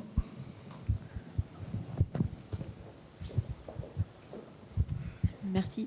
Je voulais vous demander votre avis sur le dialogue entre, ou en tout cas le mariage ou l'impossibilité entre le temps juridique et le temps politique, dans le sens où on a besoin des avancées juridiques pour des solutions politiques, mais c'est pas du tout dans le même rythme. Et comment les débats sur la question d'un État palestinien, par exemple, peuvent freiner les enjeux juridiques qui sont toujours plus difficiles à comprendre pour les citoyens. Voilà, c'est une question un peu vague, je ne sais pas comment la formuler, mais qu'est-ce que vous pensez de tout ça ? Tu veux répondre ? Je vais dire que les juges ne sont pas censés prendre en considération les dynamiques politiques et doivent prendre leur temps. Et c'est ce que Joanne précisait tout à l'heure, c'est que si la précipitation aboutit à un dossier mal ficelé et à des acquittements à la fin, c'est une perte pour tout le monde, c'est un échec pour tout le monde. En revanche, le statut de Rome a dans ses dispositions un article 16 qui fait le lien entre justice et paix, malheureusement. Et donc, ce n'est pas à l'initiative des juges eux-mêmes. Par contre, on reviendra sur nos dispositions éventuellement, mais cet article 16, il est important parce qu'il permet au Conseil de sécurité, sur la base du chapitre 7 de la Charte, et donc lorsqu'on estime qu'il y a un risque pour la paix et la sécurité internationale, peut décider de suspendre pour une période de 12 mois renouvelable les poursuites devant la CPI. Donc ça, je ne sais pas si Joanne, tu l'as mis dans tes pronostics, sur si le procureur bouge, est-ce que le Conseil de sécurité risque de voter un article 16 ? Je ne pense pas, parce que là, le droit de veto est inversé. En gros, un État pourrait s'opposer à ce qu'il y ait une résolution pour bloquer. Donc là, je n'ai pas trop d'inquiétude sur le fait que les Russes ou les Chinois mettront un veto si les Américains proposaient une résolution comme ça. Donc, Et puis un mot peut-être sur le rapport des politiques au droit. Alors, il y a mille façons d'aborder les choses, mais il y en a une très concrète, c'est quand on discute avec des décideurs politiques et quand on leur parle de droit et donc de justice pénale internationale. On a eu des exemples comme ça qu'on ne va pas détailler, mais enfin, les responsables politiques, ils tombent des nues. Ils ne sont pas forcément au courant. Ce n'est pas leur temporalité. Et je serais même tenté de dire, ce n'est pas leur problème. Il faut bien comprendre que leur horizon, il est dans l'immédiat, dans l'urgence. Et puis s'il était encore plus sévère, s'agissant par exemple des ambassadeurs, c'est le temps de leur mission. Donc pour eux, la question judiciaire va forcément prendre un temps qui n'est pas le leur. Et on a vu, quand je dis on, c'est très concret, des ambassadeurs, je ne vais pas les citer, allez, je les cite, non, qui d'abord qui n'étaient pas au courant des procédures, et puis qui ensuite pensaient qu'on parlait vraiment comme si on était le petit prince sur une de ces planètes, quoi. C'était vraiment ça. C'est pas leur problème. Et on a, après, si on prend sur le plan historique, on retrouvera les mêmes fissures, les mêmes fractures entre la démarche des magistrats et la démarche des politiques. Et c'est bien un problème. Les magistrats sauvent l'honneur, c'est le titre du livre que je vous invite à acheter. Mais je veux dire, c'est une vraie question, quoi. Et donc, c'est vraiment deux démarches qui peuvent effectivement, par moment, se compléter, c'est sûr. Mais globalement, c'est vraiment des temporalités bien différentes, quoi.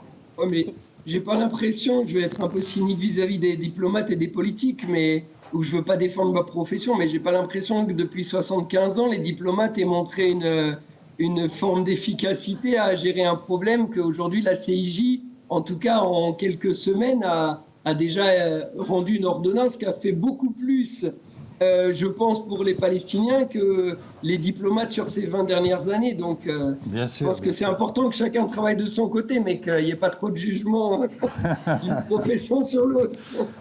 Mais si on reste dans le politique, on a évoqué le chapitre 7 de la Charte des Nations Unies. Le chapitre 7 des Nations Unies, quand on l'utilise, ça veut dire que le Conseil de sécurité autorise l'emploi de moyens pour forcer la mise en œuvre d'une résolution, y compris alors par l'économie, mais aussi par les armes, par une intervention militaire. Jamais, depuis 1967, le Conseil de sécurité n'a pris de résolution sous le chapitre 7 s'agissant de la question israélo-palestinienne. Ça en dit long. Ça veut dire qu'à chaque fois, il y a une espèce de protection. Bref. Donc, vous voyez, c'est pas pour demain que les choses vont forcément s'arranger comme ça, quoi. Mais une fois encore, le droit, dans toute cette affaire, ce qui me paraît important, tout ce qui a été dit, c'est qu'il ne faut pas le mettre de côté, quoi. Il faut bien avoir conscience de son importance. Et on a vu à plusieurs reprises à quel point, finalement, c'était important. Le fait qu'Israël envoie un juge à la Cour internationale de justice, c'est quand même significatif. Et s'il y avait un mandat d'arrêt contre, allez, au hasard, Netanyahou, hein, eh bien, ça aurait du sens, quoi. Ça aurait du sens. Je vous en prie. Bonjour, la justice et la diplomatie internationale semblent être dans des impasses depuis des décennies et les crimes des gouvernements israéliens successifs en matière de droit international sont avérés. Comment expliquer qu'il n'y ait pas de réponse plus ferme des gouvernements et notamment des gouvernements occidentaux à l'égard des exactions d'Israël? Et deuxième question, comment expliquer le peu de réactions diplomatiques et militaires des pays arabes, notamment des pays de la Ligue arabe? Ça, c'est plutôt pour toi. Qui veut répondre? C'est vous. Comment? Ah bah oui, je C'est pense, vous, Jean-Paul, c'est vous. oui. Expert. Moi, je suis le modérateur. Ah, écoutez, la réponse est simple. Pour les pays arabes, ils n'ont rien fait pour la question palestinienne. Ils l'ont toujours instrumentalisé. Ils continuent à l'instrumentaliser. Je veux dire, la question, elle est simple. Hein. Les premiers morts palestiniens en 65, c'est l'armée jordanienne, hein, qui agit. Septembre Noir. Enfin, on pourrait prendre plein d'exemples. Donc, les États arabes ont toujours été ou encore prendre un exemple encore plus flagrant, au moment de 1948-49, de la guerre, il aurait pu y avoir un État palestinien dans ce qui n'était pas l'État d'Israël après le plan de partage et la guerre, qui a annexé la Cisjordanie, c'est la Jordanie. Donc on a vraiment plein d'exemples. Quant aux pays occidentaux, écoutez, on le sait tous, c'est-à-dire qu'Israël est un élément de l'Occident, et l'Occident se protège lui-même.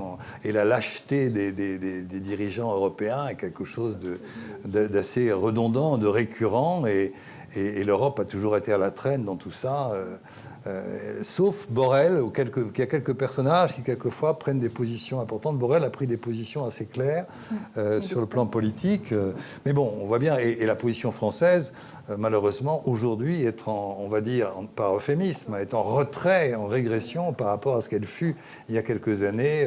Aujourd'hui, on balbutie un certain nombre de postures et dans les plus grandes contradictions. Et là, on s'est enfermé, depuis le début de cette affaire dramatique, cette tragédie, on s'est enfermé dans un récit extrêmement réducteur qui est, au fond, la question du terrorisme et des otages, sans vouloir voir au-delà.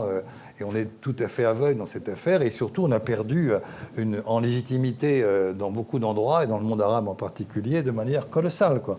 Donc là-dessus, malheureusement, on n'est plus du tout un phare. Ou alors le phare, il est éteint, il clignote même plus. Hein. Et pour faire écho à ce que vous dites, quand on me demande pourquoi est-ce que l'Afrique du Sud a saisi la CIJ, je dis souvent c'est parce que les Occidentaux l'ont pas fait et que les pays arabes l'ont pas fait. Ouais. C'est un pays chrétien, c'est un pays d'Afrique qui n'a pas de lien avec le Moyen-Orient, mais en réalité, c'est le silence de ceux qui soit s'affirment défenseurs du droit international pour les pays occidentaux, soit qui s'affirment défenseurs des populations palestiniennes pour les pays arabes, qui ne font strictement rien. Donc voilà pourquoi c'est l'Afrique du Sud. Et puis on pourrait prendre un chiffre aussi qui est très simple. Par rapport à la CPI, il a fallu 11 ans pour la CPI, pour la procédure sur la Palestine, pour arriver à rien, et 10 mois, en ce qui concerne l'Ukraine, pour arriver à tout. C'est-à-dire l'inculpation de Poutine. Ça résume tout. Hein. 12 ans pour rien, Et 10 mois pour tout, voilà. Et Fermez le sachant, banc. et sachant Fermez que le banc. pour l'Ukraine, il y a des procédures en cours en Oui, oui. Ukraine, dans différents pays européens. Donc on n'est pas non plus sur un système judiciaire qui était inexistant Même et qui si avait là- nécessairement besoin. Là, je vais quand même faire la défense de l'Ukraine, parce que j'y étais. Pour les Ukrainiens, Oui, il y était ils ont- aussi en Ukraine, il faut le savoir. Voilà. Ils ont saisi quand même la Cour en 2014 au moment de l'invasion en Crimée. Ouais, c'est Donc vrai. eux, ils disent il s'est absolument rien passé jusqu'en 2022. Et c'est vrai qu'à partir du moment où là, les États occidentaux ont été intéressés, là, ça a été très rapidement. Mais entre 2014 et 2022, je peux vous dire que c'était aussi l'encéphalogramme plat de la CPI. Hein. Je te remercie, c'est une importante précision. On peut espérer que pour la Palestine, il va être de même, qu'il va y avoir une accélération. Dans ce que tu as décrit, d'ailleurs, c'est ce qui va se passer. Il y a une accélération, parce que du coup... Voilà, et je pense que Oui, c'est oui. la même chose. En fait, le 22 février pour les Ukrainiens, c'est le 7 octobre pour les Palestiniens, dans le sens où tout d'un coup, Ouais, la on se CPI réveille, se on réveille, se il se réveille. dit il faut que je fasse quelque chose. Bien. Non, ça va être très rapide puisque elle est liée à la question sur le chat, sur le lien entre politique et droit. Il y a quand même un lien très fort entre nos politiques et le pôle génocide le pôle contre les crimes de guerre, crimes contre l'humanité et génocide. C'est quand même, je m'en mêle, excusez-moi. Je vais être beaucoup plus courte. On a un Français qui est décédé à Gaza. Est-ce que le parquet ne peut pas s'auto-saisir de cette affaire-là si la famille ne veut pas se saisir pour juger? C'est un crime de guerre. Est-ce qu'on peut faire quelque chose? Vous disiez tout à l'heure que ce n'est pas pour rien qu'il y a eu le mandat contre Bachar el-Assad. Il y a des feux verts régulièrement des politiques, notamment Il y a deux choses, il y a le parquet et il y a l'instruction. Ouais. Mais il y a quand même des liens, quoi. Enfin, À l'instruction, pour y avoir été, non. Non, l'instruction, non. Mais ensuite, vous l'avez dit tout à l'heure, le mandat d'arrêt contre Bachar el-Assad, il n'a pas été émis à n'importe quel moment. Il a été émis au moment de la normalisation du régime par la Ligue arabe et les autres pays arabes. Est-ce que là, aujourd'hui, puisque nos politiques ne font rien, Macron, on ne comprend pas très bien ce qu'il fait, enfin, il est là, enfin voilà, on n'arrive pas à le suivre. Est-ce qu'il n'y a pas un moyen d'autosaisine pour ce Français qui est décédé à Gaza lors d'un bombardement? Alors, potentiellement, il y a déjà une affaire. C'est ça. Est-ce que vous pouvez nous dire Non, moi, je ne sais pas s'il y a eu. Parce que moi, j'ai zappé, j'ai pas du tout vu cette affaire. Je ne sais pas s'il y a eu une plainte, mais l'instruction est en principe confidentielle. Donc, il est possible que des plaintes aient été déposées sans qu'on ne soit au courant, à moins que les avocats et les victimes eux-mêmes la rendent publique. Mais on n'est pas dans un système un peu comme dans les juridictions internationales où les juges vont dire publiquement où ils en sont dans leurs enquêtes. Le parquet peut le faire à des moments particuliers, mais les juges d'instruction sont tenus au secret de l'instruction. Donc ils ne vont pas le faire. Et potentiellement, c'est le cas, je ne sais pas. Et il faudrait... Mais en tout cas, oui, la compétence de la France est de toute façon... les juridictions françaises sont compétentes puisque la victime est de nationalité française. Mais ce n'est pas de la compétence universelle. Pour le coup, c'est une compétence purement classique. Alors, monsieur, vous vouliez poser une question? Pardon. Ah oui, on ne vous a pas oublié, vous voyez. Oui, on rit jaune, c'est épouvantable, parce que pendant qu'on discute, ça continue sur le terrain là-bas. Alors, quelles sont les solutions? Tout le monde parle de deux États, personne n'y croit, c'est une pure hypocrisie. Et même Shlomo Sand même, qui parle de son État, un État, il n'y croit même pas lui-même. Alors, que faire?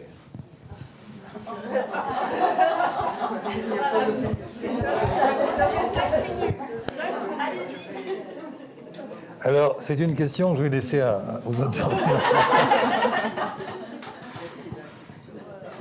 Que faire? Je vais quand même prendre mes responsabilités. Moi, tout le monde dit que les deux États sont impossibles, c'est le mantra. Moi, je continue envers et contre tous et tous de penser que c'est la seule solution. Alors, je sais bien que je dois être le dernier des Mohicans à dire ça, mais j'assume, parce que toutes les autres solutions, il y en a deux. Il y a deux solutions.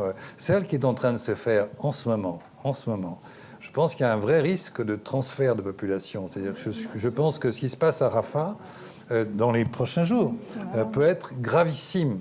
Même les Américains s'en sont rendus compte, c'est vous dire. Et Blinken a dit un certain nombre de choses là-dessus, très claires, en disant qu'il a utilisé le mot désastre. Pour qu'un diplomate comme ça parle d'un désastre, c'est qu'il y a tout de même quelque chose de clair. Il doit avoir des informations que nous, on n'a pas. Mais enfin, il suffit d'écouter les déclarations des ministres israéliens depuis des semaines, sans parler d'un certain nombre de mouvements dans l'opinion publique israélienne qui souhaitent clairement qu'on se débarrasse, qu'on chasse. Donc effectivement, c'est cette idée de... Et quand on critique l'UNRWA, c'est exactement la même chose. On attaque Rafah pour chasser, et si on veut dévitaliser l'UNRWA, c'est la même chose. On veut, comme par une espèce d'enchantement, faire disparaître la question palestinienne. Et ça, c'est l'option noire, si je puis dire. Bon, l'autre option, la deuxième option, c'est une espèce de statu quo pourri qui consisterait à ce que la colonisation, l'occupation de la Cisjordanie continue dans des conditions qui seraient sans doute encore pires que celles qu'on a connues, si toutefois ça peut être pire, avec une situation à Gaza tout aussi pourrie en termes d'occupation ou de réoccupation. C'est la deuxième option. Les deux sont absolument tragiques. Donc qu'est-ce qui reste ?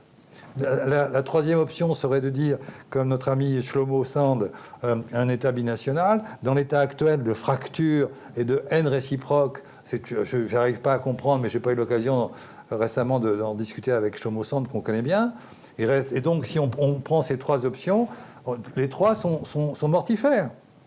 Et donc, il en reste une, la quatrième, qui semble impossible, évidemment, qui est la séparation, c'est-à-dire deux États. Et donc, moi, je pense, malgré tout, que c'est la seule option possible, historiquement. Voilà, mais on va pas... C'est pas le débat. Hein. Moi, j'ai donné la parole c'était pas à moi de répondre. Hein. Non, mais moi, je pense qu'il y a une urgence immédiate, qui est celle, de toute façon, d'un cessez-le-feu. Parce que pour le moment, il y a une urgence humanitaire qui est... Enfin, sincèrement, pour avoir posé la question à beaucoup de personnes, c'est du jamais vu. Un blocus à ce point, une étanchéité à ce point, et l'inaccès à la population qui a besoin de cette assistance humanitaire est terrible. Et donc l'urgence immédiate, ce qui doit être fait immédiatement, c'est une urgence vitale. Immédiatement, un cessez-le-feu pour permettre l'acheminement de cette aide. Israël est attendu dans quelques semaines à la CIJ pour apporter un peu son rapport sur les efforts faits pour améliorer l'assistance. On verra. Mais pour vous dire, rien ne rentre pour le moment. À titre individuel, moi, ma réponse, c'est, vous connaissez l'histoire du colibri. Il y a un feu de forêt et puis tous les animaux demandent au colibri, mais qu'est-ce que tu fais avec cette goutte d'eau ? Et le colibri dit, je fais ma part. Moi, à mon avis, c'est ça qu'on peut faire. C'est les politiques doivent faire leur part pression, les juristes doivent faire leur part et la société civile doit continuer à appeler au boycott, doit continuer à s'éduquer, d'abord à comprendre ce qui se passe, etc., à soutenir UNRWA, etc. Les humanitaires font leur travail, mais la responsabilité, elle est d'abord aux diplomates et aux politiques qui, eux, ne font rien. Bien sûr. Et ils ne font pas leur part. On prend encore une dernière question ? Vous voulez en dire un mot, monsieur ? Mais court, s'il vous plaît. Oui, mais au moment des grandes haines, on ne peut pas aller plus bas, on ne peut que remonter. Alors, est-ce qu'on ne pourrait pas jouer, justement, la fraternité en se référant à Abraham, non pas aux accords d'Abraham, mais à Abraham, d'une certaine manière, l'arbre d'Abraham, ce sont les Juifs qui se prolongent par les chrétiens qui se prolongent par le croissant. C'est l'arbre d'Abraham que Yasser Arafat avait dessiné. Et si on ne parlait plus de Palestine, mais si on évoquait le nouveau Canaan, les religieux là, qui ne sortiront jamais de Cisjordanie, comme ils se réfèrent toujours à leur notaire du ciel, mais d'un côté il y a Josué, de l'autre côté il y a son frère Ismaël, ils seraient peut-être obligés de jouer ce jeu-là. Un New Canaan. Je vous remercie. Vous élargissez le débat, mais on ne va peut-être pas l'aborder à ce point-là. Une dernière question et on arrête. Il y avait quelque chose sur Internet, oui. Alors, allez-y, une dernière question en présentiel et une dernière question en ligne. D'accord, merci. Je vous en prie. Je resserre un petit peu le débat pour revenir aux questions juridiques. Et pour faire le lien avec les attentes dans la société civile, justement, d'action, parce qu'il y a peut-être un temps juridique et un temps politique, mais il y a un temps aussi que j'appellerais civique ou citoyen, d'une exaspération multiple de la part de la société civile, comme on dit, mais d'une partie des Français notamment, contre ce qui se passe en Israël. Donc ma question est très simple. Dans quelle mesure est-ce que ce que vous appelez la société civile, n'importe qui, des citoyens ordinaires, peut participer à des procédures judiciaires? Par exemple, tout à l'heure, il a été question des 4000, c'est une estimation, je pense, soit de franco-israéliens, soit de juifs français qui participent à la guerre à Gaza. Alors, est-ce qu'ils sont, certains d'entre eux, poursuivables, devant des tribunaux, mais est-ce que, par exemple, des citoyens ordinaires peuvent jouer un rôle quelconque dans une mise en accusation, je ne sais pas, c'est une vraie question très, très concrète. Deuxième toute petite question, j'ai entendu, je crois que c'est le ministre Séjourné qui a dit beaucoup de bêtises, mais il a dit une chose, il a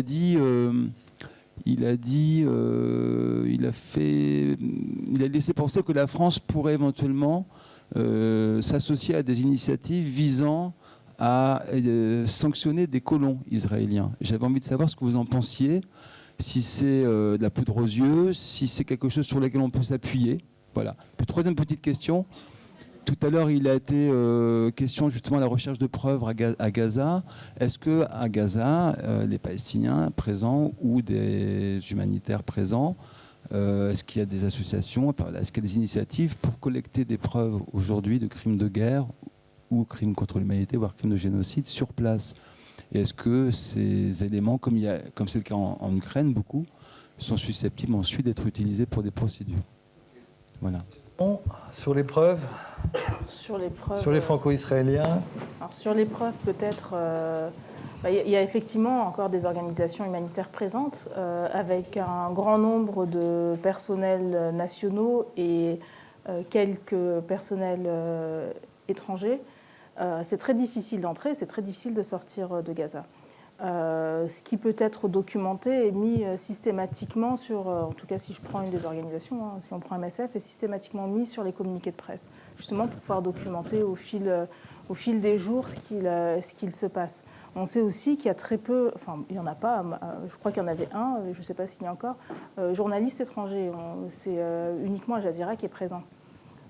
Très peu de journalistes étrangers qui ont eu accès, jusqu'à récemment, en tout cas sur les premières semaines, très peu ont eu accès au terrain. Donc c'est très difficile en termes de collecte de preuves, comme c'est aussi très difficile pour des personnes lambda de récupérer aussi des fragments d'obus non explosés sur le terrain. Et c'est clairement pas quelque chose que moi, en tout cas personnellement, j'encouragerais que les personnes se mettent en danger pour récolter ce type d'informations. Après, il y a toute la documentation que vous avez maintenant sur les plateformes de réseaux sociaux, et vous avez des organisations non gouvernementales qui se sont spécialisées justement dans l'analyse de ces données qui sont publiquement disponibles. Il y a du Bellingcat, il y a du Forensic Architecture, mais il y en a plusieurs qui se sont spécialisés dans cela. Donc il y a de la matière, il faut l'organiser. Je pense que c'est d'ailleurs ce que fait le procureur aussi de la CPI en ce moment, c'est de partir de sources ouvertes aussi. Donc ça, c'est voilà, ce qui est fait. En tout cas, il n'y a pas d'enquêteurs présents de ces juridictions nationales ou internationales à Gaza en ce moment pour les récolter directement. Johan ? Alors sur les citoyens, je ne vois pas, et à mon avis, il ne faut pas, sauf peut-être collecter sur les réseaux sociaux, par exemple, ce que vous voyez passer. Sur les sanctions, le problème, c'est que c'est des sanctions, c'est en 2019, il me semble que c'est 2020 même. L'Union européenne s'est dotée d'un mécanisme de sanctions pour les violations du droit international, notamment, mais il faut l'unanimité des 27. Donc, même la Hongrie, l'Allemagne, ne se votera jamais. Donc, c'est pour la raison pour laquelle aussi il y a déjà eu des sanctions par l'administration américaine et pas encore par l'Union européenne. Sur l'humanitaire, deux choses. La première, c'est que vraiment, l'objectif des humanitaires, c'est de sauver des vies. C'est pas de collecter des preuves et tout ce qui pourrait être considéré comme une entrave au mandat humanitaire risquerait de mettre en danger leur mandat. Donc, généralement, même quand ils observent des crimes, ils les documentent pas dans un sens d'une enquête internationale. Et deuxièmement, d'ailleurs, c'est pas leur travail et c'est pas non plus le travail des personnes lambda parce que du coup, ça pose la question aussi de la chaîne de traçabilité qui est très importante dans les enquêtes internationales. Donc, tant qu'il n'y a pas la CPI ou ou des enquêteurs internationaux, même d'ONG, Human Rights Watch ou Amnesty, qui peut entrer dans la bande de Gaza, c'est vrai que le travail de collecte de preuves est extrêmement difficile, voire impossible. Et sur les colons, et les colons, c'était quoi la question ? Séjourné qui est donc je le... crois qu'il a répondu. Ouais. Ah oui, sur les sanctions, mais c'est ce que je disais, malheureusement, c'est... Tu as mis des colons dedans, oui, bien sûr, pardon. Alors, dernière question qui était en ligne. Du coup, les États-Unis peuvent-ils arrêter de fournir des armes à Israël puisque Biden lui demande de la modération, pas d'armes, pas de guerre? Je vous laisse la dernière question. Légalement, ils sont obligés. Alors déjà, il y a aux États-Unis un truc qui s'appelle Louis Act, je crois, qui est une directive qui dit que les Américains, normalement, ne doivent pas vendre d'armes à des pays pour lesquels il y a des suspicions réelles et sérieuses de crimes internationaux. Donc, bon, ça, autant vous dire qu'entre l'Arabie Saoudite, Israël, etc. Mais la Convention de 1948 sur la prévention, pour la prévention et la répression du génocide oblige les États à prendre des mesures actives pour prévenir le génocide lorsqu'il y a un risque qui est établi. Là, il y avait déjà pour moi ce risque, mais la décision du 26 janvier de la CIJ le constate de manière judiciaire. Donc aujourd'hui, c'est à mon avis une obligation légale des États. Et d'ailleurs, je note qu'il y a déjà des compagnies, y compris au Japon, qui ont pris cette décision sur la base de cette ordonnance. À mon avis, c'est aujourd'hui les États qui continueraient à fournir des armes à Israël violent leurs obligations internationales. Et il y a déjà des plaintes. Avant même la décision du 26 janvier de la CIJ, il y avait déjà des plaintes qui ont été déposées devant les juridictions américaines contre Blinken et Biden en raison justement de cette fourniture d'armes. Bien, mais écoutez, je vous remercie tous les deux infiniment pour ces explications passionnantes. Merci.